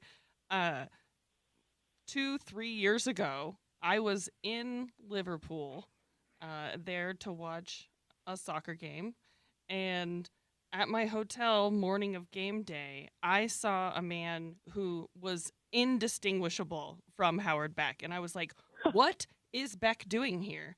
And I was, millimeters away from tapping him on the shoulder and saying, what are you doing here? Until I heard him speaking to what must have been his wife or girlfriend or partner, and he is a Spanish man who is a Liverpool Football Club fan. So you've got a doppelganger out there. Okay, frightening. Good to talk to you, Sarah. It's been a while. My Spanish, not that good. There's one giveaway. Right. Soccer, not me. So there would be the other one. I don't know if you remember, because it's not as prominent as it once was, but Inside Hoops was like a hoops type site. Might still exist. Jeff Lenchner, who founded that site many years ago, still sustains his social media presence. So I see him on there occasionally. Several years ago, he had hit me by just to say he had been traveling Europe and he had seen multiple doppelgangers of me across Europe. So this kind of freaked me out. And now that you're telling me this, Sarah, I am really this is unnerving. This is great. There's European Becks out there. Just one of me is already too many. So I'm sorry, Europe. That brings up the point that the last time I saw Howard Beck in person was at NBA All-Star Salt Lake City, which is, Howard, unacceptable. How do we rectify this? We have to have a good basketball team. There we go. That would be a start, or get the All-Star game back or something, or I don't know. Maybe I'll just come out to ski. That's fine. Yes, let's do that. We'll get you in studio and maybe invite all your doppelgangers in studio at the same time. That would be great for our YouTube page. Oh, my God.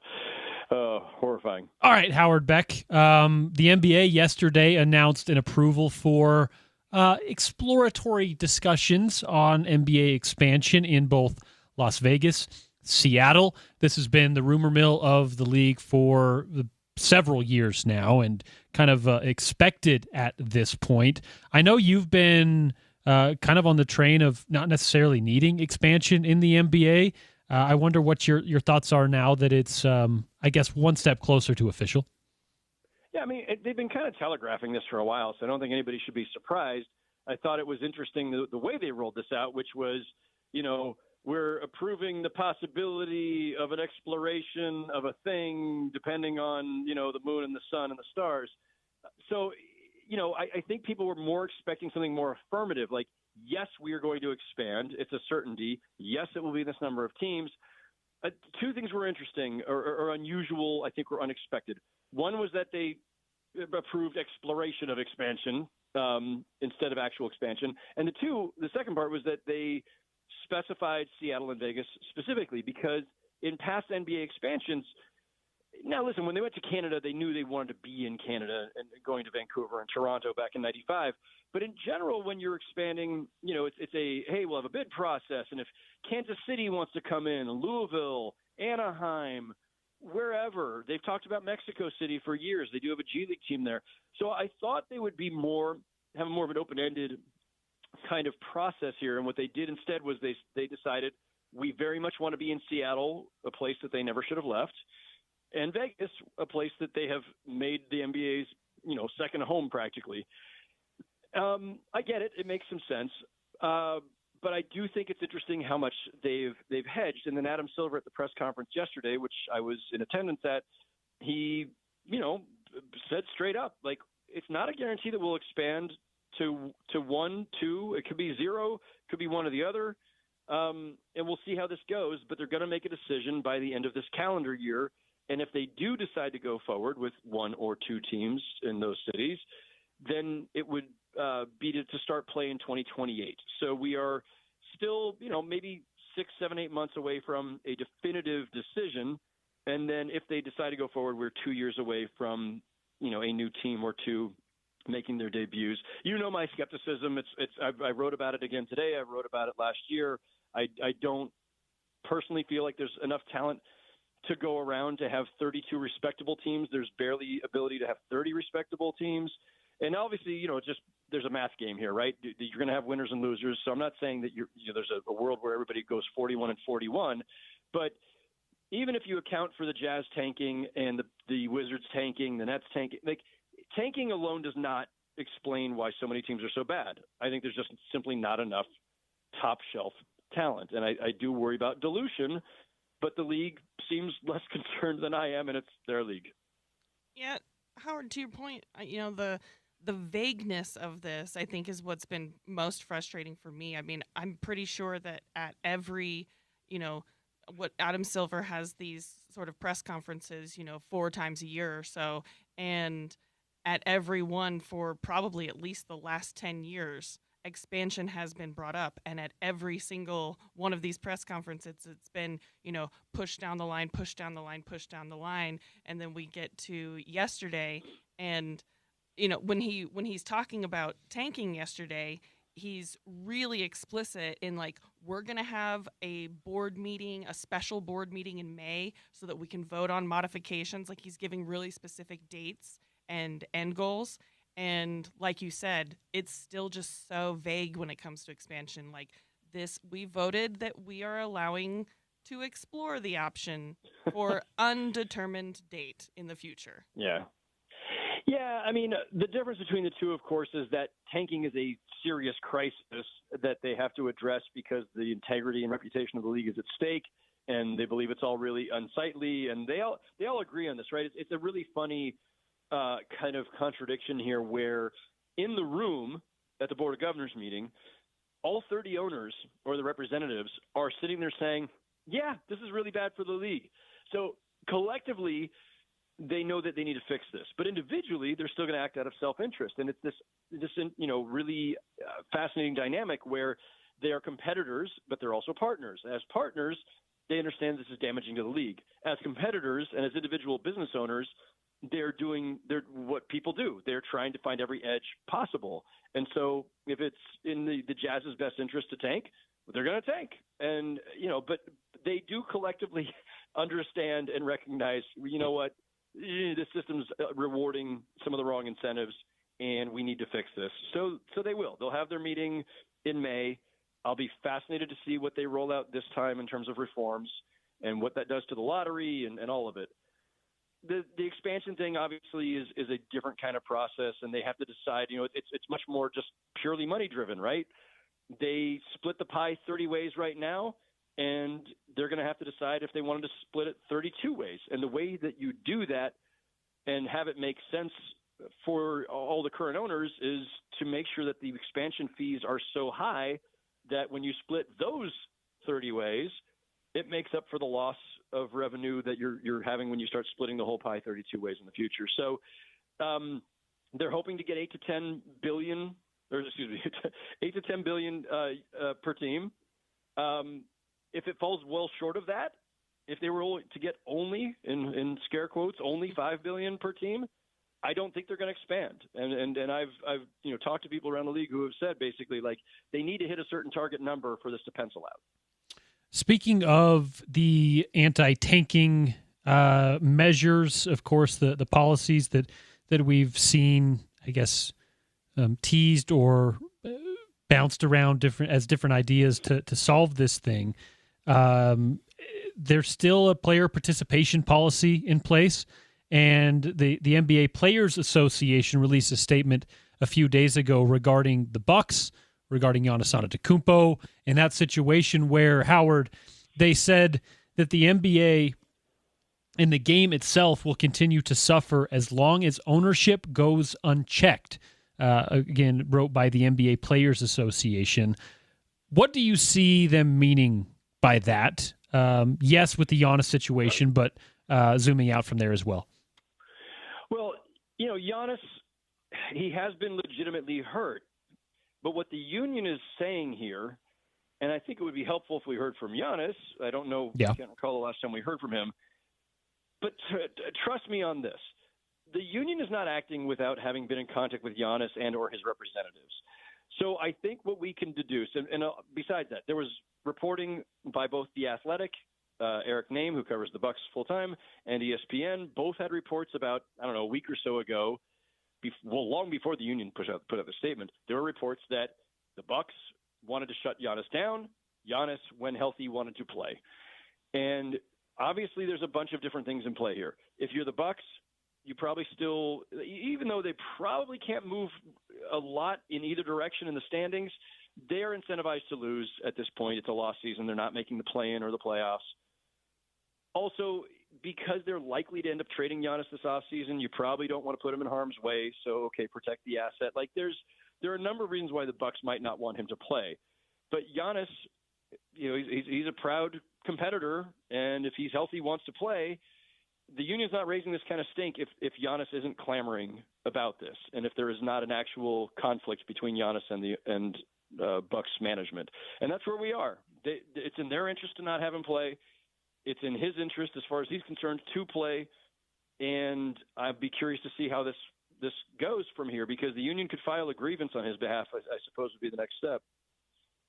Well, if Giannis wanted to play and the Bucks wanted to shut them down, and if their draft assets made sense for them to lose out and actually join the tanking ranks, then they'd be fined for shutting Giannis down. But surely, yeah, but not in this case, it seems. Well, I think listen. As with every other case, it just depends on whatever the facts are on the ground that the NBA can determine. And the lines between who's healthy and could be playing, should be playing, and who's not, that's a really murky area for most of us, because we're not privy to the MRIs and the X-rays and everything else. We're not the doctors. So the league will, I would assume, look into this. Adam Silver claimed to be unaware of it when he was asked about it yesterday, which kind of a silly, ludicrous claim. It had been reported widely even before the union issued its statement. I don't see how he could have been unaware. But yeah, there's a lot of things here. There's a player right aspect of this. There's clearly a tanking aspect of this. And if Giannis is healthy and could be playing and they're not playing him, should they be fined for the same reasons that the Jazz and Pacers were? I mean, there's a lot of different aspects of this. Since you brought up Adam Silver kind of punting on that, the last time we heard from him when he was discussing the Clippers situation, also punted, right? He just said, well, we have a law firm checking into that. And when I bring that up, I'm talking, of course, about the aspiration, Steve Ballmer allegedly circumventing the cap. Again, it wouldn't be the first time that Steve Ballmer has been accused of circumventing the cap with DeAndre Jordan, once before with Kawhi Leonard, and then this time to the tune of, $48 million through a now bankrupt company in aspiration. Howard, I have been on this, I think anyone that listens to this show maybe too much. They're sick of hearing it, frankly, I'm sure, from me. I wonder where you sit with, and I bring this on because of the backdrop of the NBA Players Association saying the league will suffer until ownership is held in check. Well, this particular owner has a net worth that almost equals the net worth of the NBA. Where are we with this? Not necessarily the investigation, but your feelings on the topic and where you feel it may end. So Adam Silver spoke for 39 minutes yesterday, which is one of his longer press conferences. Mm-hmm. Most of these in probably 25 or 30. But there was so much to get to, and expansion was such a huge issue that aside from a couple other questions, one about the WNBA and Kathy Engelbert, one about the 65-game rule, one about the Giannis situation and the union statement, there just wasn't time for everything. So amazingly, the Clippers situation was not even a question that came up because we just ran out of time. There's just too many issues to ask about, and tanking again was front and center too. So look, it's status quo. The investigation is ongoing until it's not, and I never really expected it was a high likelihood that we'd get a verdict during the season from the law firm, because then that creates a whole other flashpoint and controversy in the middle of a season. It definitely wasn't going to happen before All-Star Weekend when the Clippers were the host, and I thought it might happen after, but here we are. We're down to the last couple of weeks of the regular season. My guess would be we're not hearing a verdict on that case. Yeah, and listen, the league will say it's an ongoing investigation. The law firm's still doing its work. Is it possible that they've actually wrapped up and they're just sitting on it for now? I think that's possible. But I do think that one way or another, we're not going to hear a result on the Clippers investigation until the summer. But there's no real urgency here. Nothing's going to change based on this. I think probably there's going to be some suspensions and penalties, and we'll see what it does, with Kawhi's contract. And if they decided to void it, well, they obviously need to make that decision before the summer. But there's no real urgency. It's not going to change anything with this season. I'd love to switch gears here because these are just bummer basketball topics, if we're being honest. And so I want to talk about fun basketball. Let's do it. Howard, I want to be in a camp where we say, you know what, Wemby and the Spurs could just do it this year. I don't like thinking every team needs that playoff experience. Can I possibly get you to join my team and say, you know what, Victor Wembanyama could just do it this year? I'm already there, Sarah. Yes. I absolutely believe the Spurs can win it all. And look, I've been covering this league as Porter's already alluded to. I've been covering this league a very long time because I'm old.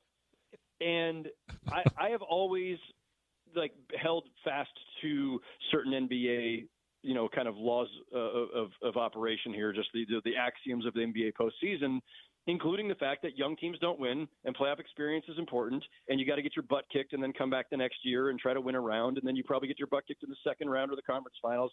Normally that has been a pretty tried and true truth. That has just been the way of things. But we're in an era of unparalleled parity. It's never been, at this extent in the NBA, not since the 70s, and even maybe exceeding that.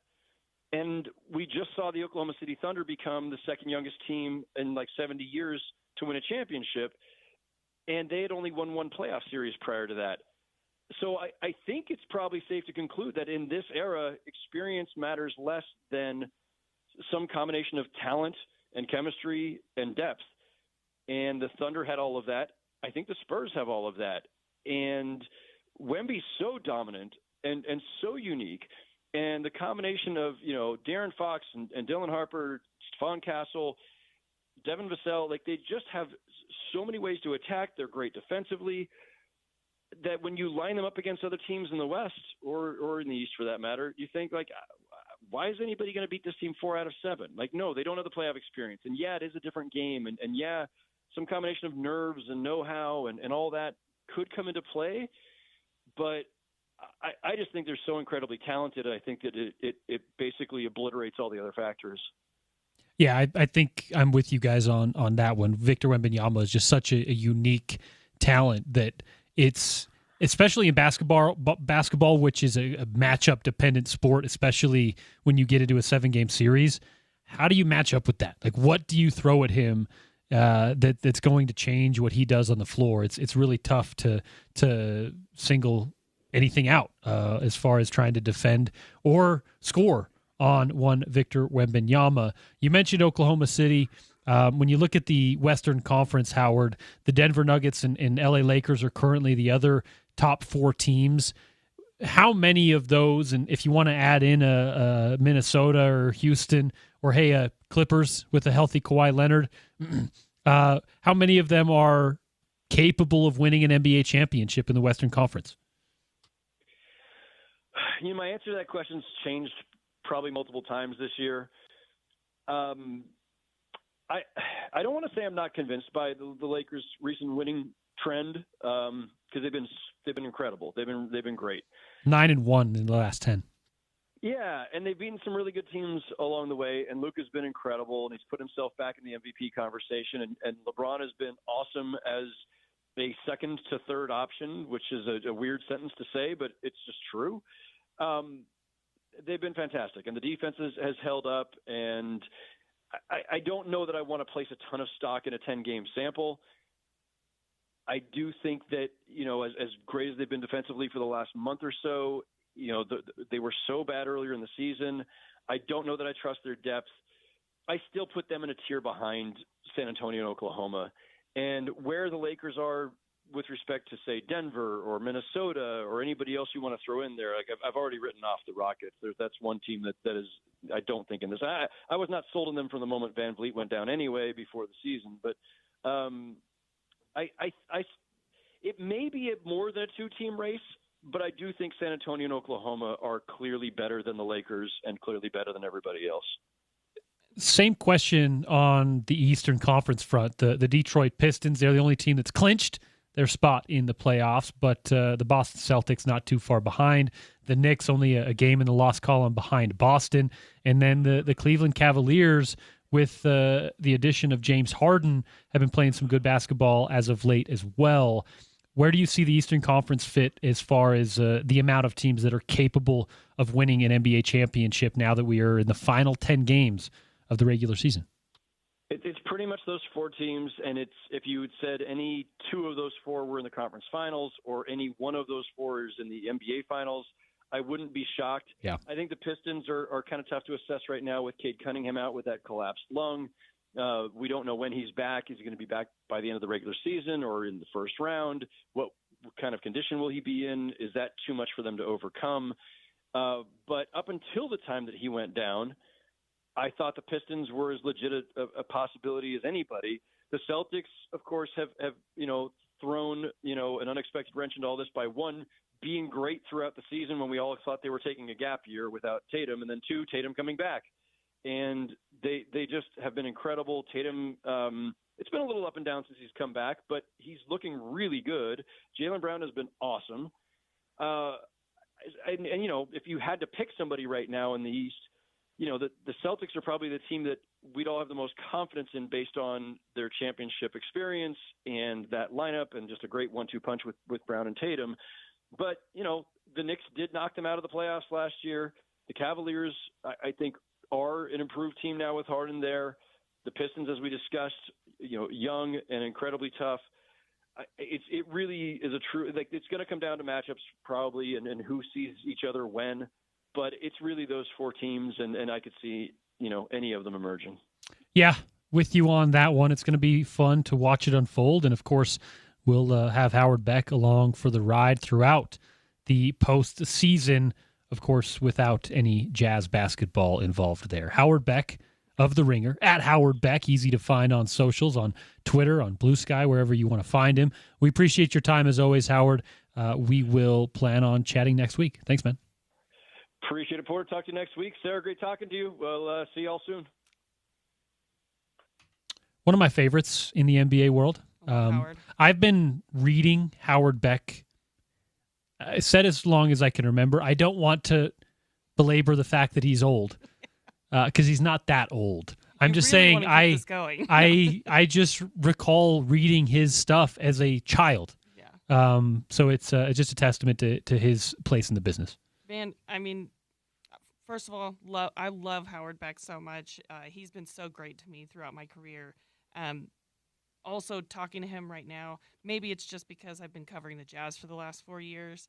I don't know if this basketball season in particular has been so much different, but God, I can't wait for the playoffs. I just really need it right now. Yeah, I'm with you, and I don't want to belabor the point, but I want to get your read on this. What if the Clippers make a run? No. And I'm asking that on the backdrop of them paying one of the best players in the league, allegedly, under the table to the tune of $50 million. An owner who, again, if you go back, this was a conversation when he signed DeAndre Jordan. This was a conversation with the last Kawhi deal. And now it's as clear as I think it can be without having an official stance yet from the NBA. I wonder what the optics would be like if Kawhi has a really good playoff situation and the Clippers are knocking teams out of the playoffs. I think optically that would be an interesting look for the NBA. Optically, it would be horrible, right? Because, and what's worse is that we've seen the Clippers have bad optics in the playoffs before. Like, even before Ballmer, the previous owner, right? He was embroiled in... What do you mean? What happened there? He did a racism, and I was covering the Clippers Warriors series when that was happening. Right. And there were conversations ongoing between players about possibly going out and just taking their uniforms, their warm-ups off mid-court and forfeiting the game. Yeah, they didn't want to play for that guy. Correct. So, then you get a new owner who has seemingly got all this energy and all this money to put into a new arena and a different way of, owning a basketball team. And then, again, like you said, to have this backdrop of potentially paying nearly $50 million under the table for one of their players, it's just it is unfair to the rest of the team, to any hopes that they would have for the postseason, because the optics would be so bad. It would be such a huge distraction. It would be nonstop talked about if they had a long playoff run. It's unfair to the fans, no matter how small the fan base is for the Clippers. It's such an unfair situation, and I don't understand. Man, it's just so easy to not be a horrible, dumb person. And the backdrop here that I keep bringing up, Donald Sterling wasn't worth $140 billion, right? Right. This is the most powerful owner in organized sports. Right. I think the onus is on Adam Silver, once things play their course, to show him who's boss. Yeah. And I'm not sure how confident I am in Adam Silver. Well, and Adam Silver hasn't had a moment like he had yet, since the Donald Sterling moment, right? Where he came out and was praised globally wide for how he came out against Don Sterling. And he has the chance to kind of reinforce that, the power that he gave himself in that moment so many years ago. If he were to come out so strongly on this, it would just remind everyone, yeah, I'm not tolerating owners not playing by the rules. Even if it's an owner who I had a part in getting him into the ownership group and may have had connections with beforehand in the tech world, right? Yep. A lot of ways to look at it, and a lot of ways to look at Adam Silver, depending on which way he goes with the Steve Ballmer Clippers aspiration, alleged cap circumvention. So many trees were planted. I'd be surprised if there were one. I bet there was not a single tree planted. Howard Beck, brought to you by IFA Country Stores. Step 1 crabgrass preventer in lawn food gives your turf a strong start for months of thick, green, emerald grass that'll leave your neighbors green with envy. It provides a fast green up. It helps your grass build the energy it needs for the summer, and it defends against weeds. Only at IFA.coop. Back on the other side, Tony Parks stops by right here on The Drive on a Thursday on ESPN 700 and 92.1 FM.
Back inside ESPN 700 studios, downtown Salt Lake City here. I am Porter Larson. That is Sarah Todd, taking you through a Thursday edition of The Drive on Utah's #1 sports talk. Blessed by the presence of our next guest. On MLB opening day, middle of hoop season, he is one Tony Parks at Tony Parks 801. Of course, play-by-play for the Salt Lake Bees, the voice there, ESPN stuff on the college basketball beat, and so much more. Tony Parks, how's your Thursday treating you? Man, like this was the way to have my afternoon go, right? I have the Sweet 16 coming up later on the night. I have opening day all day today for Major League Baseball. I have the Bees opening day tomorrow. I'm looking at Las Vegas Ballpark right now as I'm in Summerlin, Nevada, and I get to be on the air with two of my absolute favorite people. I was like so fired up when you were telling me about coming on today. So, and I, every time I think about you, Sarah, I was sad I missed you in the city this year. When you were there, I had to leave to Salt Lake of all places the morning that you all were getting there. But the next time you come to Chicago, you know, Goddess and the Baker or Volare on me. But I was so sad I missed you there, and I hope to catch you sometime soon. Yeah, I had a bad run in Chicago this year, Tony. First of all, how is Lovey? How is Sophie? The dog and the kid. That's what I want to know about. Yeah, right. So first of all, people who don't know, for whatever reason, and I think just Sarah has this ability, my dog's favorite human, other than like my wife and Sophie, is Sarah Todd. Like it's how it went. It's how it goes. He hasn't met me yet. Absolutely loved her. Oh, yeah. She's just got this. Yeah, she's got it. They're great. The girls are awesome and happy as can be. And, yeah, we're very, very fortunate. So a lot of love in that home and a lot of energy and a lot of excitement. And we couldn't be doing better. We're so excited, especially with what's coming up. So the next time I'm here in Vegas, the girls are going to fly in and join me too. So we have an exciting season coming up. But thank you for asking. They're doing well and a lot of smiles in our home. Let's start there where you mentioned you're in Las Vegas for the Salt Lake Bees opener. Give us a taste of what's to come with the Bees this year. Obviously, out at the new ballpark, it's a little bit different look, a different roster. Give us a preview of what we should expect on the field and competition-wise with the new look Bees. Yeah, every time a new season gets started, an opening day, there's a lot of enthusiasm because everything's new and it's the birth of a new season and everybody worked on something and, you know, there's good storylines. This is the first time in a really long time that the Salt Lake Bees come in with depth in their roster, a legitimate ace at the top of the rotation, a lot of good pitchers. This team led the PCL in quality starts last year. You know, instead of being excited about the talent because it's young, it's also very proven. They have Nelson Rada, who's, 20 years old, but his chronological age and his baseball age are not the same. He does not play like a 20-year-old. He's a legit gold glove center fielder at this level. And then you have a proven gold glove infielder in Yolmer Sanchez. And not to mention now they finally have meat in the middle of the order that starts to give length and starts to become explosive, because if you don't get Rada out at the top of that lineup, and he's so good at getting on base, the stress he creates out there on the base paths, combined with a Trey Mancini now in the cleanup spot, young Denzer Guzman, who has all the power in the world. I mean, Nico Cavadas, who was second in the league in home runs and hit 5 homers in that final series here in Las Vegas last year. You know, guys that are great at drawing walks. And then you have Nick Madrigal towards, different parts of the lineup. There's so much to go with when it comes to the high-level talent and the overall depth of this team. I think the Angels are really missing organizational depth, and this is one of the few times – it's been a long time, just to be completely honest, that I've seen it like this. And now I'm excited because usually this team puts themselves behind the 8 ball early, and the discussion is really the developing talent. But now I think they have a group that can really contend in that first half, that first 75 games, to win the first half championship and be a playoff team. Speaking of contention, let's move over to the major side. MLB opening day, Tony. I see the Dodgers as like the heavy favorite in Las Vegas and with a lot of bettors. I wonder how many teams you put in the camp that can compete with them. A lot of folks talking about the Mariners, the Yankees, the Phillies, and the Red Sox as well. As a Mets fan, I like to think that they're putting something together finally with Cohen kind of trying to, I guess, buy a title for the other coast on the baseball side. Give me an idea of who you think can contend with the Dodgers, the early favorite in the MLB season. I think there's more than people would realize, but yet they're still the clear-cut favorite, not just because they're the defending champions. I mean, that was really something in the World Series. I thought they were outplayed for good portions of that series, and then they made the most important plays. And so that was a really eye-opening thing. It was a very big deal. Nobody else in that division I'm putting in that same category. And then I think Milwaukee can be that team that could be that kind of threat once again. Curious to see what happens with the Cubs. I would put them more on the outside looking in of that, but I do like what their offseason looked like overall. And then, the Mets, as you mentioned, that's a team that I think could be serious with this. Same thing with the Phillies, but they're always that team that you're waiting to see kind of truly break through to another level. And I think the last couple of seasons they've had kind of a bizarre and disappointing close. And then I think the Yankees are going to be contending right there once again. I know people are not happy with kind of how things fizzle out for them. The other one that I'm very curious about is the Houston Astros. I do think they have the talent for it. I'm still curious overall about their front office and the alignment collectively with them, but I'm not writing them off. And then, yes, the Mariners. I think Mariners fans should be very excited. I know they go into things, with some hesitation, and I know that they're not always wanting to go all in on their enthusiasm, but you should be excited about what you have this season and your chance to truly contend. And then when you look at the Tigers and Guardians, they're pretenders, and they deserve a lot of credit for that being the Guardians. They're always overachieving. They're getting the most out of what they're made of, but they still need more talent. They just still need more meat to what they do.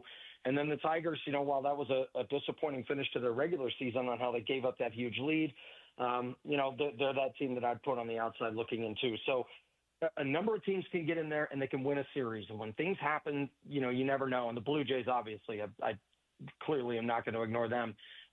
That's a team that I think should have a bitter taste in their mouth because while they were underdogs in that World Series, if you look at the way that they played, they played winning baseball for so much of it and made the timely losing plays that left the door open for the favorite to come in and take it away. I'm really glad that you said the Mariners there near the end because I'm sitting here wearing my Mariners hat. I'm a newly minted Mariners fan. I'm very excited. I'm excited about the addition of Brendan Donovan. I want AL MVP for Julio Rodriguez. I want anybody to actually start letting Cal Raleigh hit the ball because they're so afraid.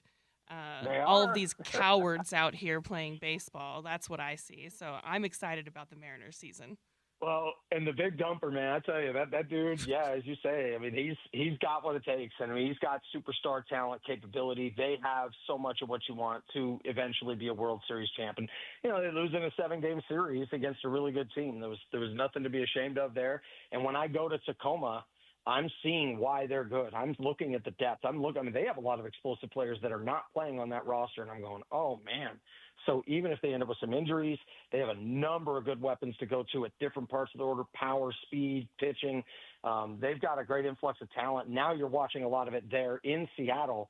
So when I'm there in Tacoma, and they won, not only did the Mariners have a great year, but the Rainiers, if you will, won the second half championship and went to Vegas to play for the pennant. So, they're going to be up there. They're going to be good. And when people are looking at the Angels saying, can they be better? I don't know how much better the Angels are going to be than they were last year.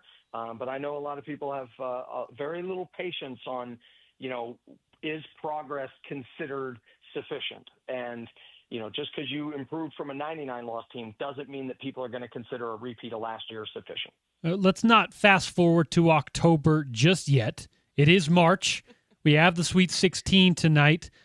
Starting with the first 4 games here and then 4 tomorrow as well. Tony, which of the Sweet 16 matchups intrigues you most, knowing full well that your Michigan Wolverines are still in the hunt? And, of course, they're at the United Center Friday and Sunday. Of course, they're right down the street. Yeah, it's just stabbing me in the heart. I got to go to the Big Ten tournament, but Nat and Sophie might go to the game Sunday if Michigan wins. tomorrow. But no, I think the Iowa-Nebraska game is going to be an all-out war. I mean, I am so excited for that battle. Nebraska this year, in my opinion, looked like a championship contender at moments of the season. And, they're a 4 seed. They're a 28-win 4 seed. And you go look at the teams they lost to and how well they played against the best of the best. I mean, don't be surprised to see Nebraska, find their way into the Final Four, even though I wouldn't predict that necessarily. And then, the other one that I think is obviously Illinois and Houston. I mean, that's going to be one of those games where you sit there, you don't go away from it no matter what. If you're a fan of either team, your stomach's going to turn the entire time. And so that makes it exciting and fun. And Texas has been playing much better than I think people may have realized. They didn't look good, obviously, in the conference tournament, but, a lot of the style that they play with can be good in the tournament, and I think that makes it exciting. I have no worries for Arizona in that matchup against Arkansas, and I think Arizona obviously complete and tough and all of that. Michigan's an 8.5-point favorite, and I'm nervous about Alabama's outside shooting. Bama is a team that obviously is going to try to score with Michigan, and they can. Michigan had some issues with guarding bigs specifically when it came to pick and pop games, straightaway threes. That's how they lost to Wisconsin. That's how they almost lost to Wisconsin again. And so that is one thing that stays in the back of my mind, but I still think Michigan will win. Duke will handle St. John's. Great run, by the way. Terrific. High five, St. John's, but I still like Duke there. I think the way that they defend, their overall toughness, and they have more weapons to go to throughout key moments. But the game that I'm just used for, the game I think that's going to be the best one, is Michigan State and UConn. I think that game is going to be right down to the very end. A lot of shouting from the coaches on the sideline as expected. And then Tennessee, Iowa State. I mean, all of them catch your eye. But I think Michigan State, UConn is the one that I'm most excited for in terms of how close I think that game will be. And the Iowa-Nebraska game is going to be an absolute fistfight. Yeah, I mentioned this earlier in the program today, that Illinois-Houston game, it pits an excellent offensive team against an excellent defensive team.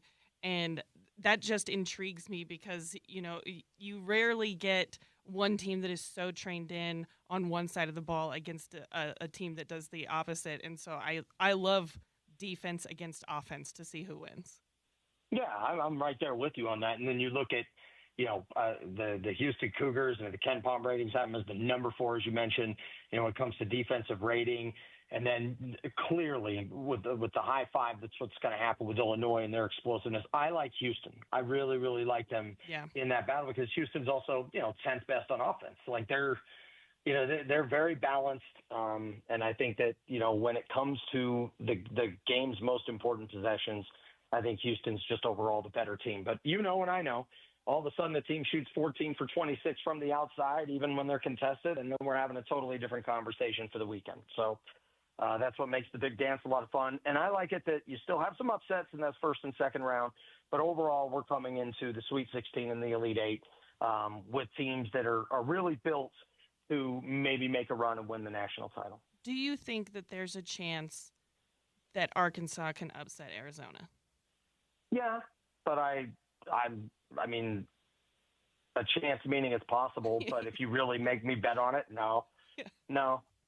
That's the one that if you make me say which game I'm least looking forward to, it's that one. I mean, I don't think Arkansas has the weapons to consistently hang with them over 40 minutes, and then Arizona is just good. I mean, there's part of it when you get to this point, too, is certain teams are just good, and Arizona's not going to beat themselves because that's what it would take for them to lose in this matchup. Arizona's an 8.5-point favorite, not a betting guy, but here I am in Las Vegas of all places. If I had to go down and bet on a game, I'd bet Arizona to cover that 8.5, and I'd feel very confident. I'm with you. Who's going to be cutting down the nets here in a couple weeks? I want Michigan. That's who I want, dang it.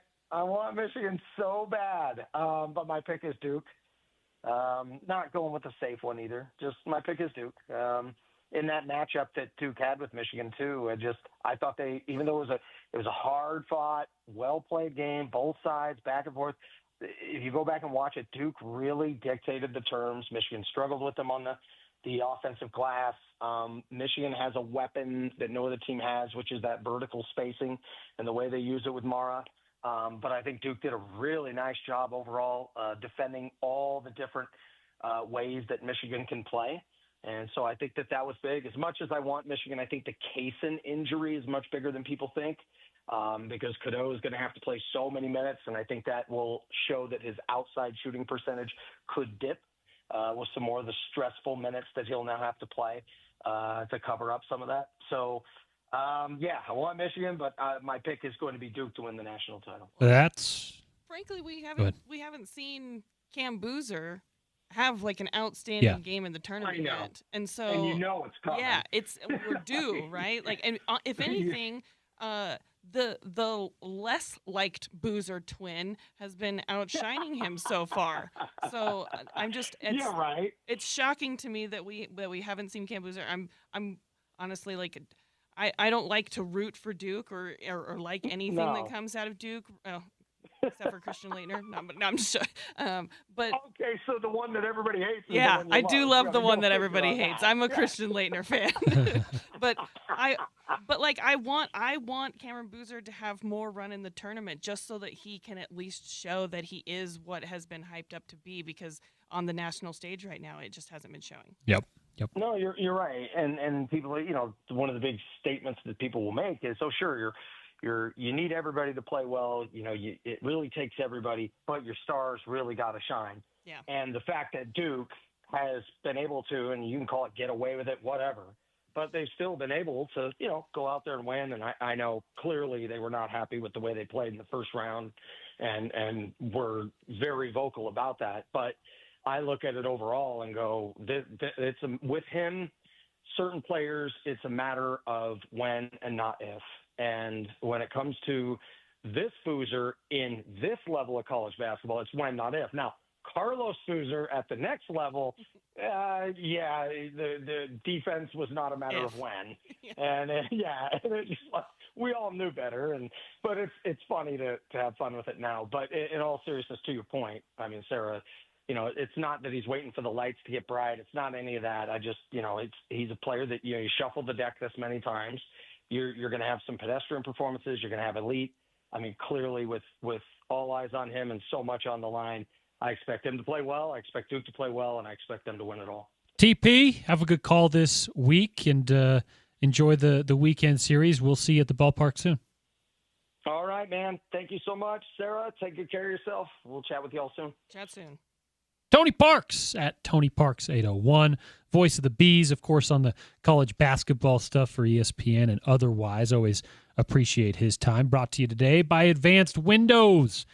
It's the Madness of March window special from Advanced Windows. $2,500 off when you purchase 10 windows or more, or prorated if you purchase fewer than 10 windows. Advanced Windows is celebrating 40 years in business, proudly serving Utah homeowners since 1986. Our friend Jake Weber and the former mayor of Sac Lake City, Nate Orchard, getting you through at advancedwindows.com or 801-850-9100. That's 801-850-9100. Back on the other side, Sarah and I will wrap it up before setting you loose on a Thursday afternoon edition of The Drive on ESPN 700 and 92.1 FM.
Wrapping things up on a Thursday. The Drive, this time with myself, Porter Larson, and her, Sarah Todd. Two-time Sports Writer of the Year. I am I think, 8-time nominated Best of SLC producer for The Drive with Spence Checketts. Great. We've never won. Just to be clear, we've never won that award. We always take second to our friends over at X96, Radio from Hell, or otherwise. Oh, well. One day, Sarah. This could be your year. We are nominated again. Go ahead and vote. bestofslc.com if you so wish. Some news in the NFL world. Terrell Burgess, the former University of Utah defensive back, is re-signed with the New Orleans Saints on a 1-year deal. Former BYU quarterback Zach Wilson joins him in New Orleans. Both of those guys on a 1-year deal. Mo Diabate, the former Ute, also with a 1-year deal. He's headed to the Tennessee Titans. And former SUU defensive back Miles Killebrew has signed with the Tampa Bay Buccaneers. All of those guys on 1-year deals. So some offseason NFL personnel news. Your first couple days of hosting on the radio side, go okay? Yeah. I mean, today I felt more comfortable than yesterday. Good. And now I'm disappointed to leave. Well, you can come back. Okay, I'll just come back whenever I want. Take your time, but we'll have you on the show with Spence next week, and whenever he's out and we got to get someone to fill in, we'll keep you on speed dial. This was a lot of fun with you. Yeah. I appreciate the time. This was a lot of fun. I enjoyed catching up with people that I don't get to talk to usually throughout the year too much. Ben Golliver, Howard Beck, Tony Parks, a lot of people that I enjoy talking to, and it was fun to get here and just talk sports.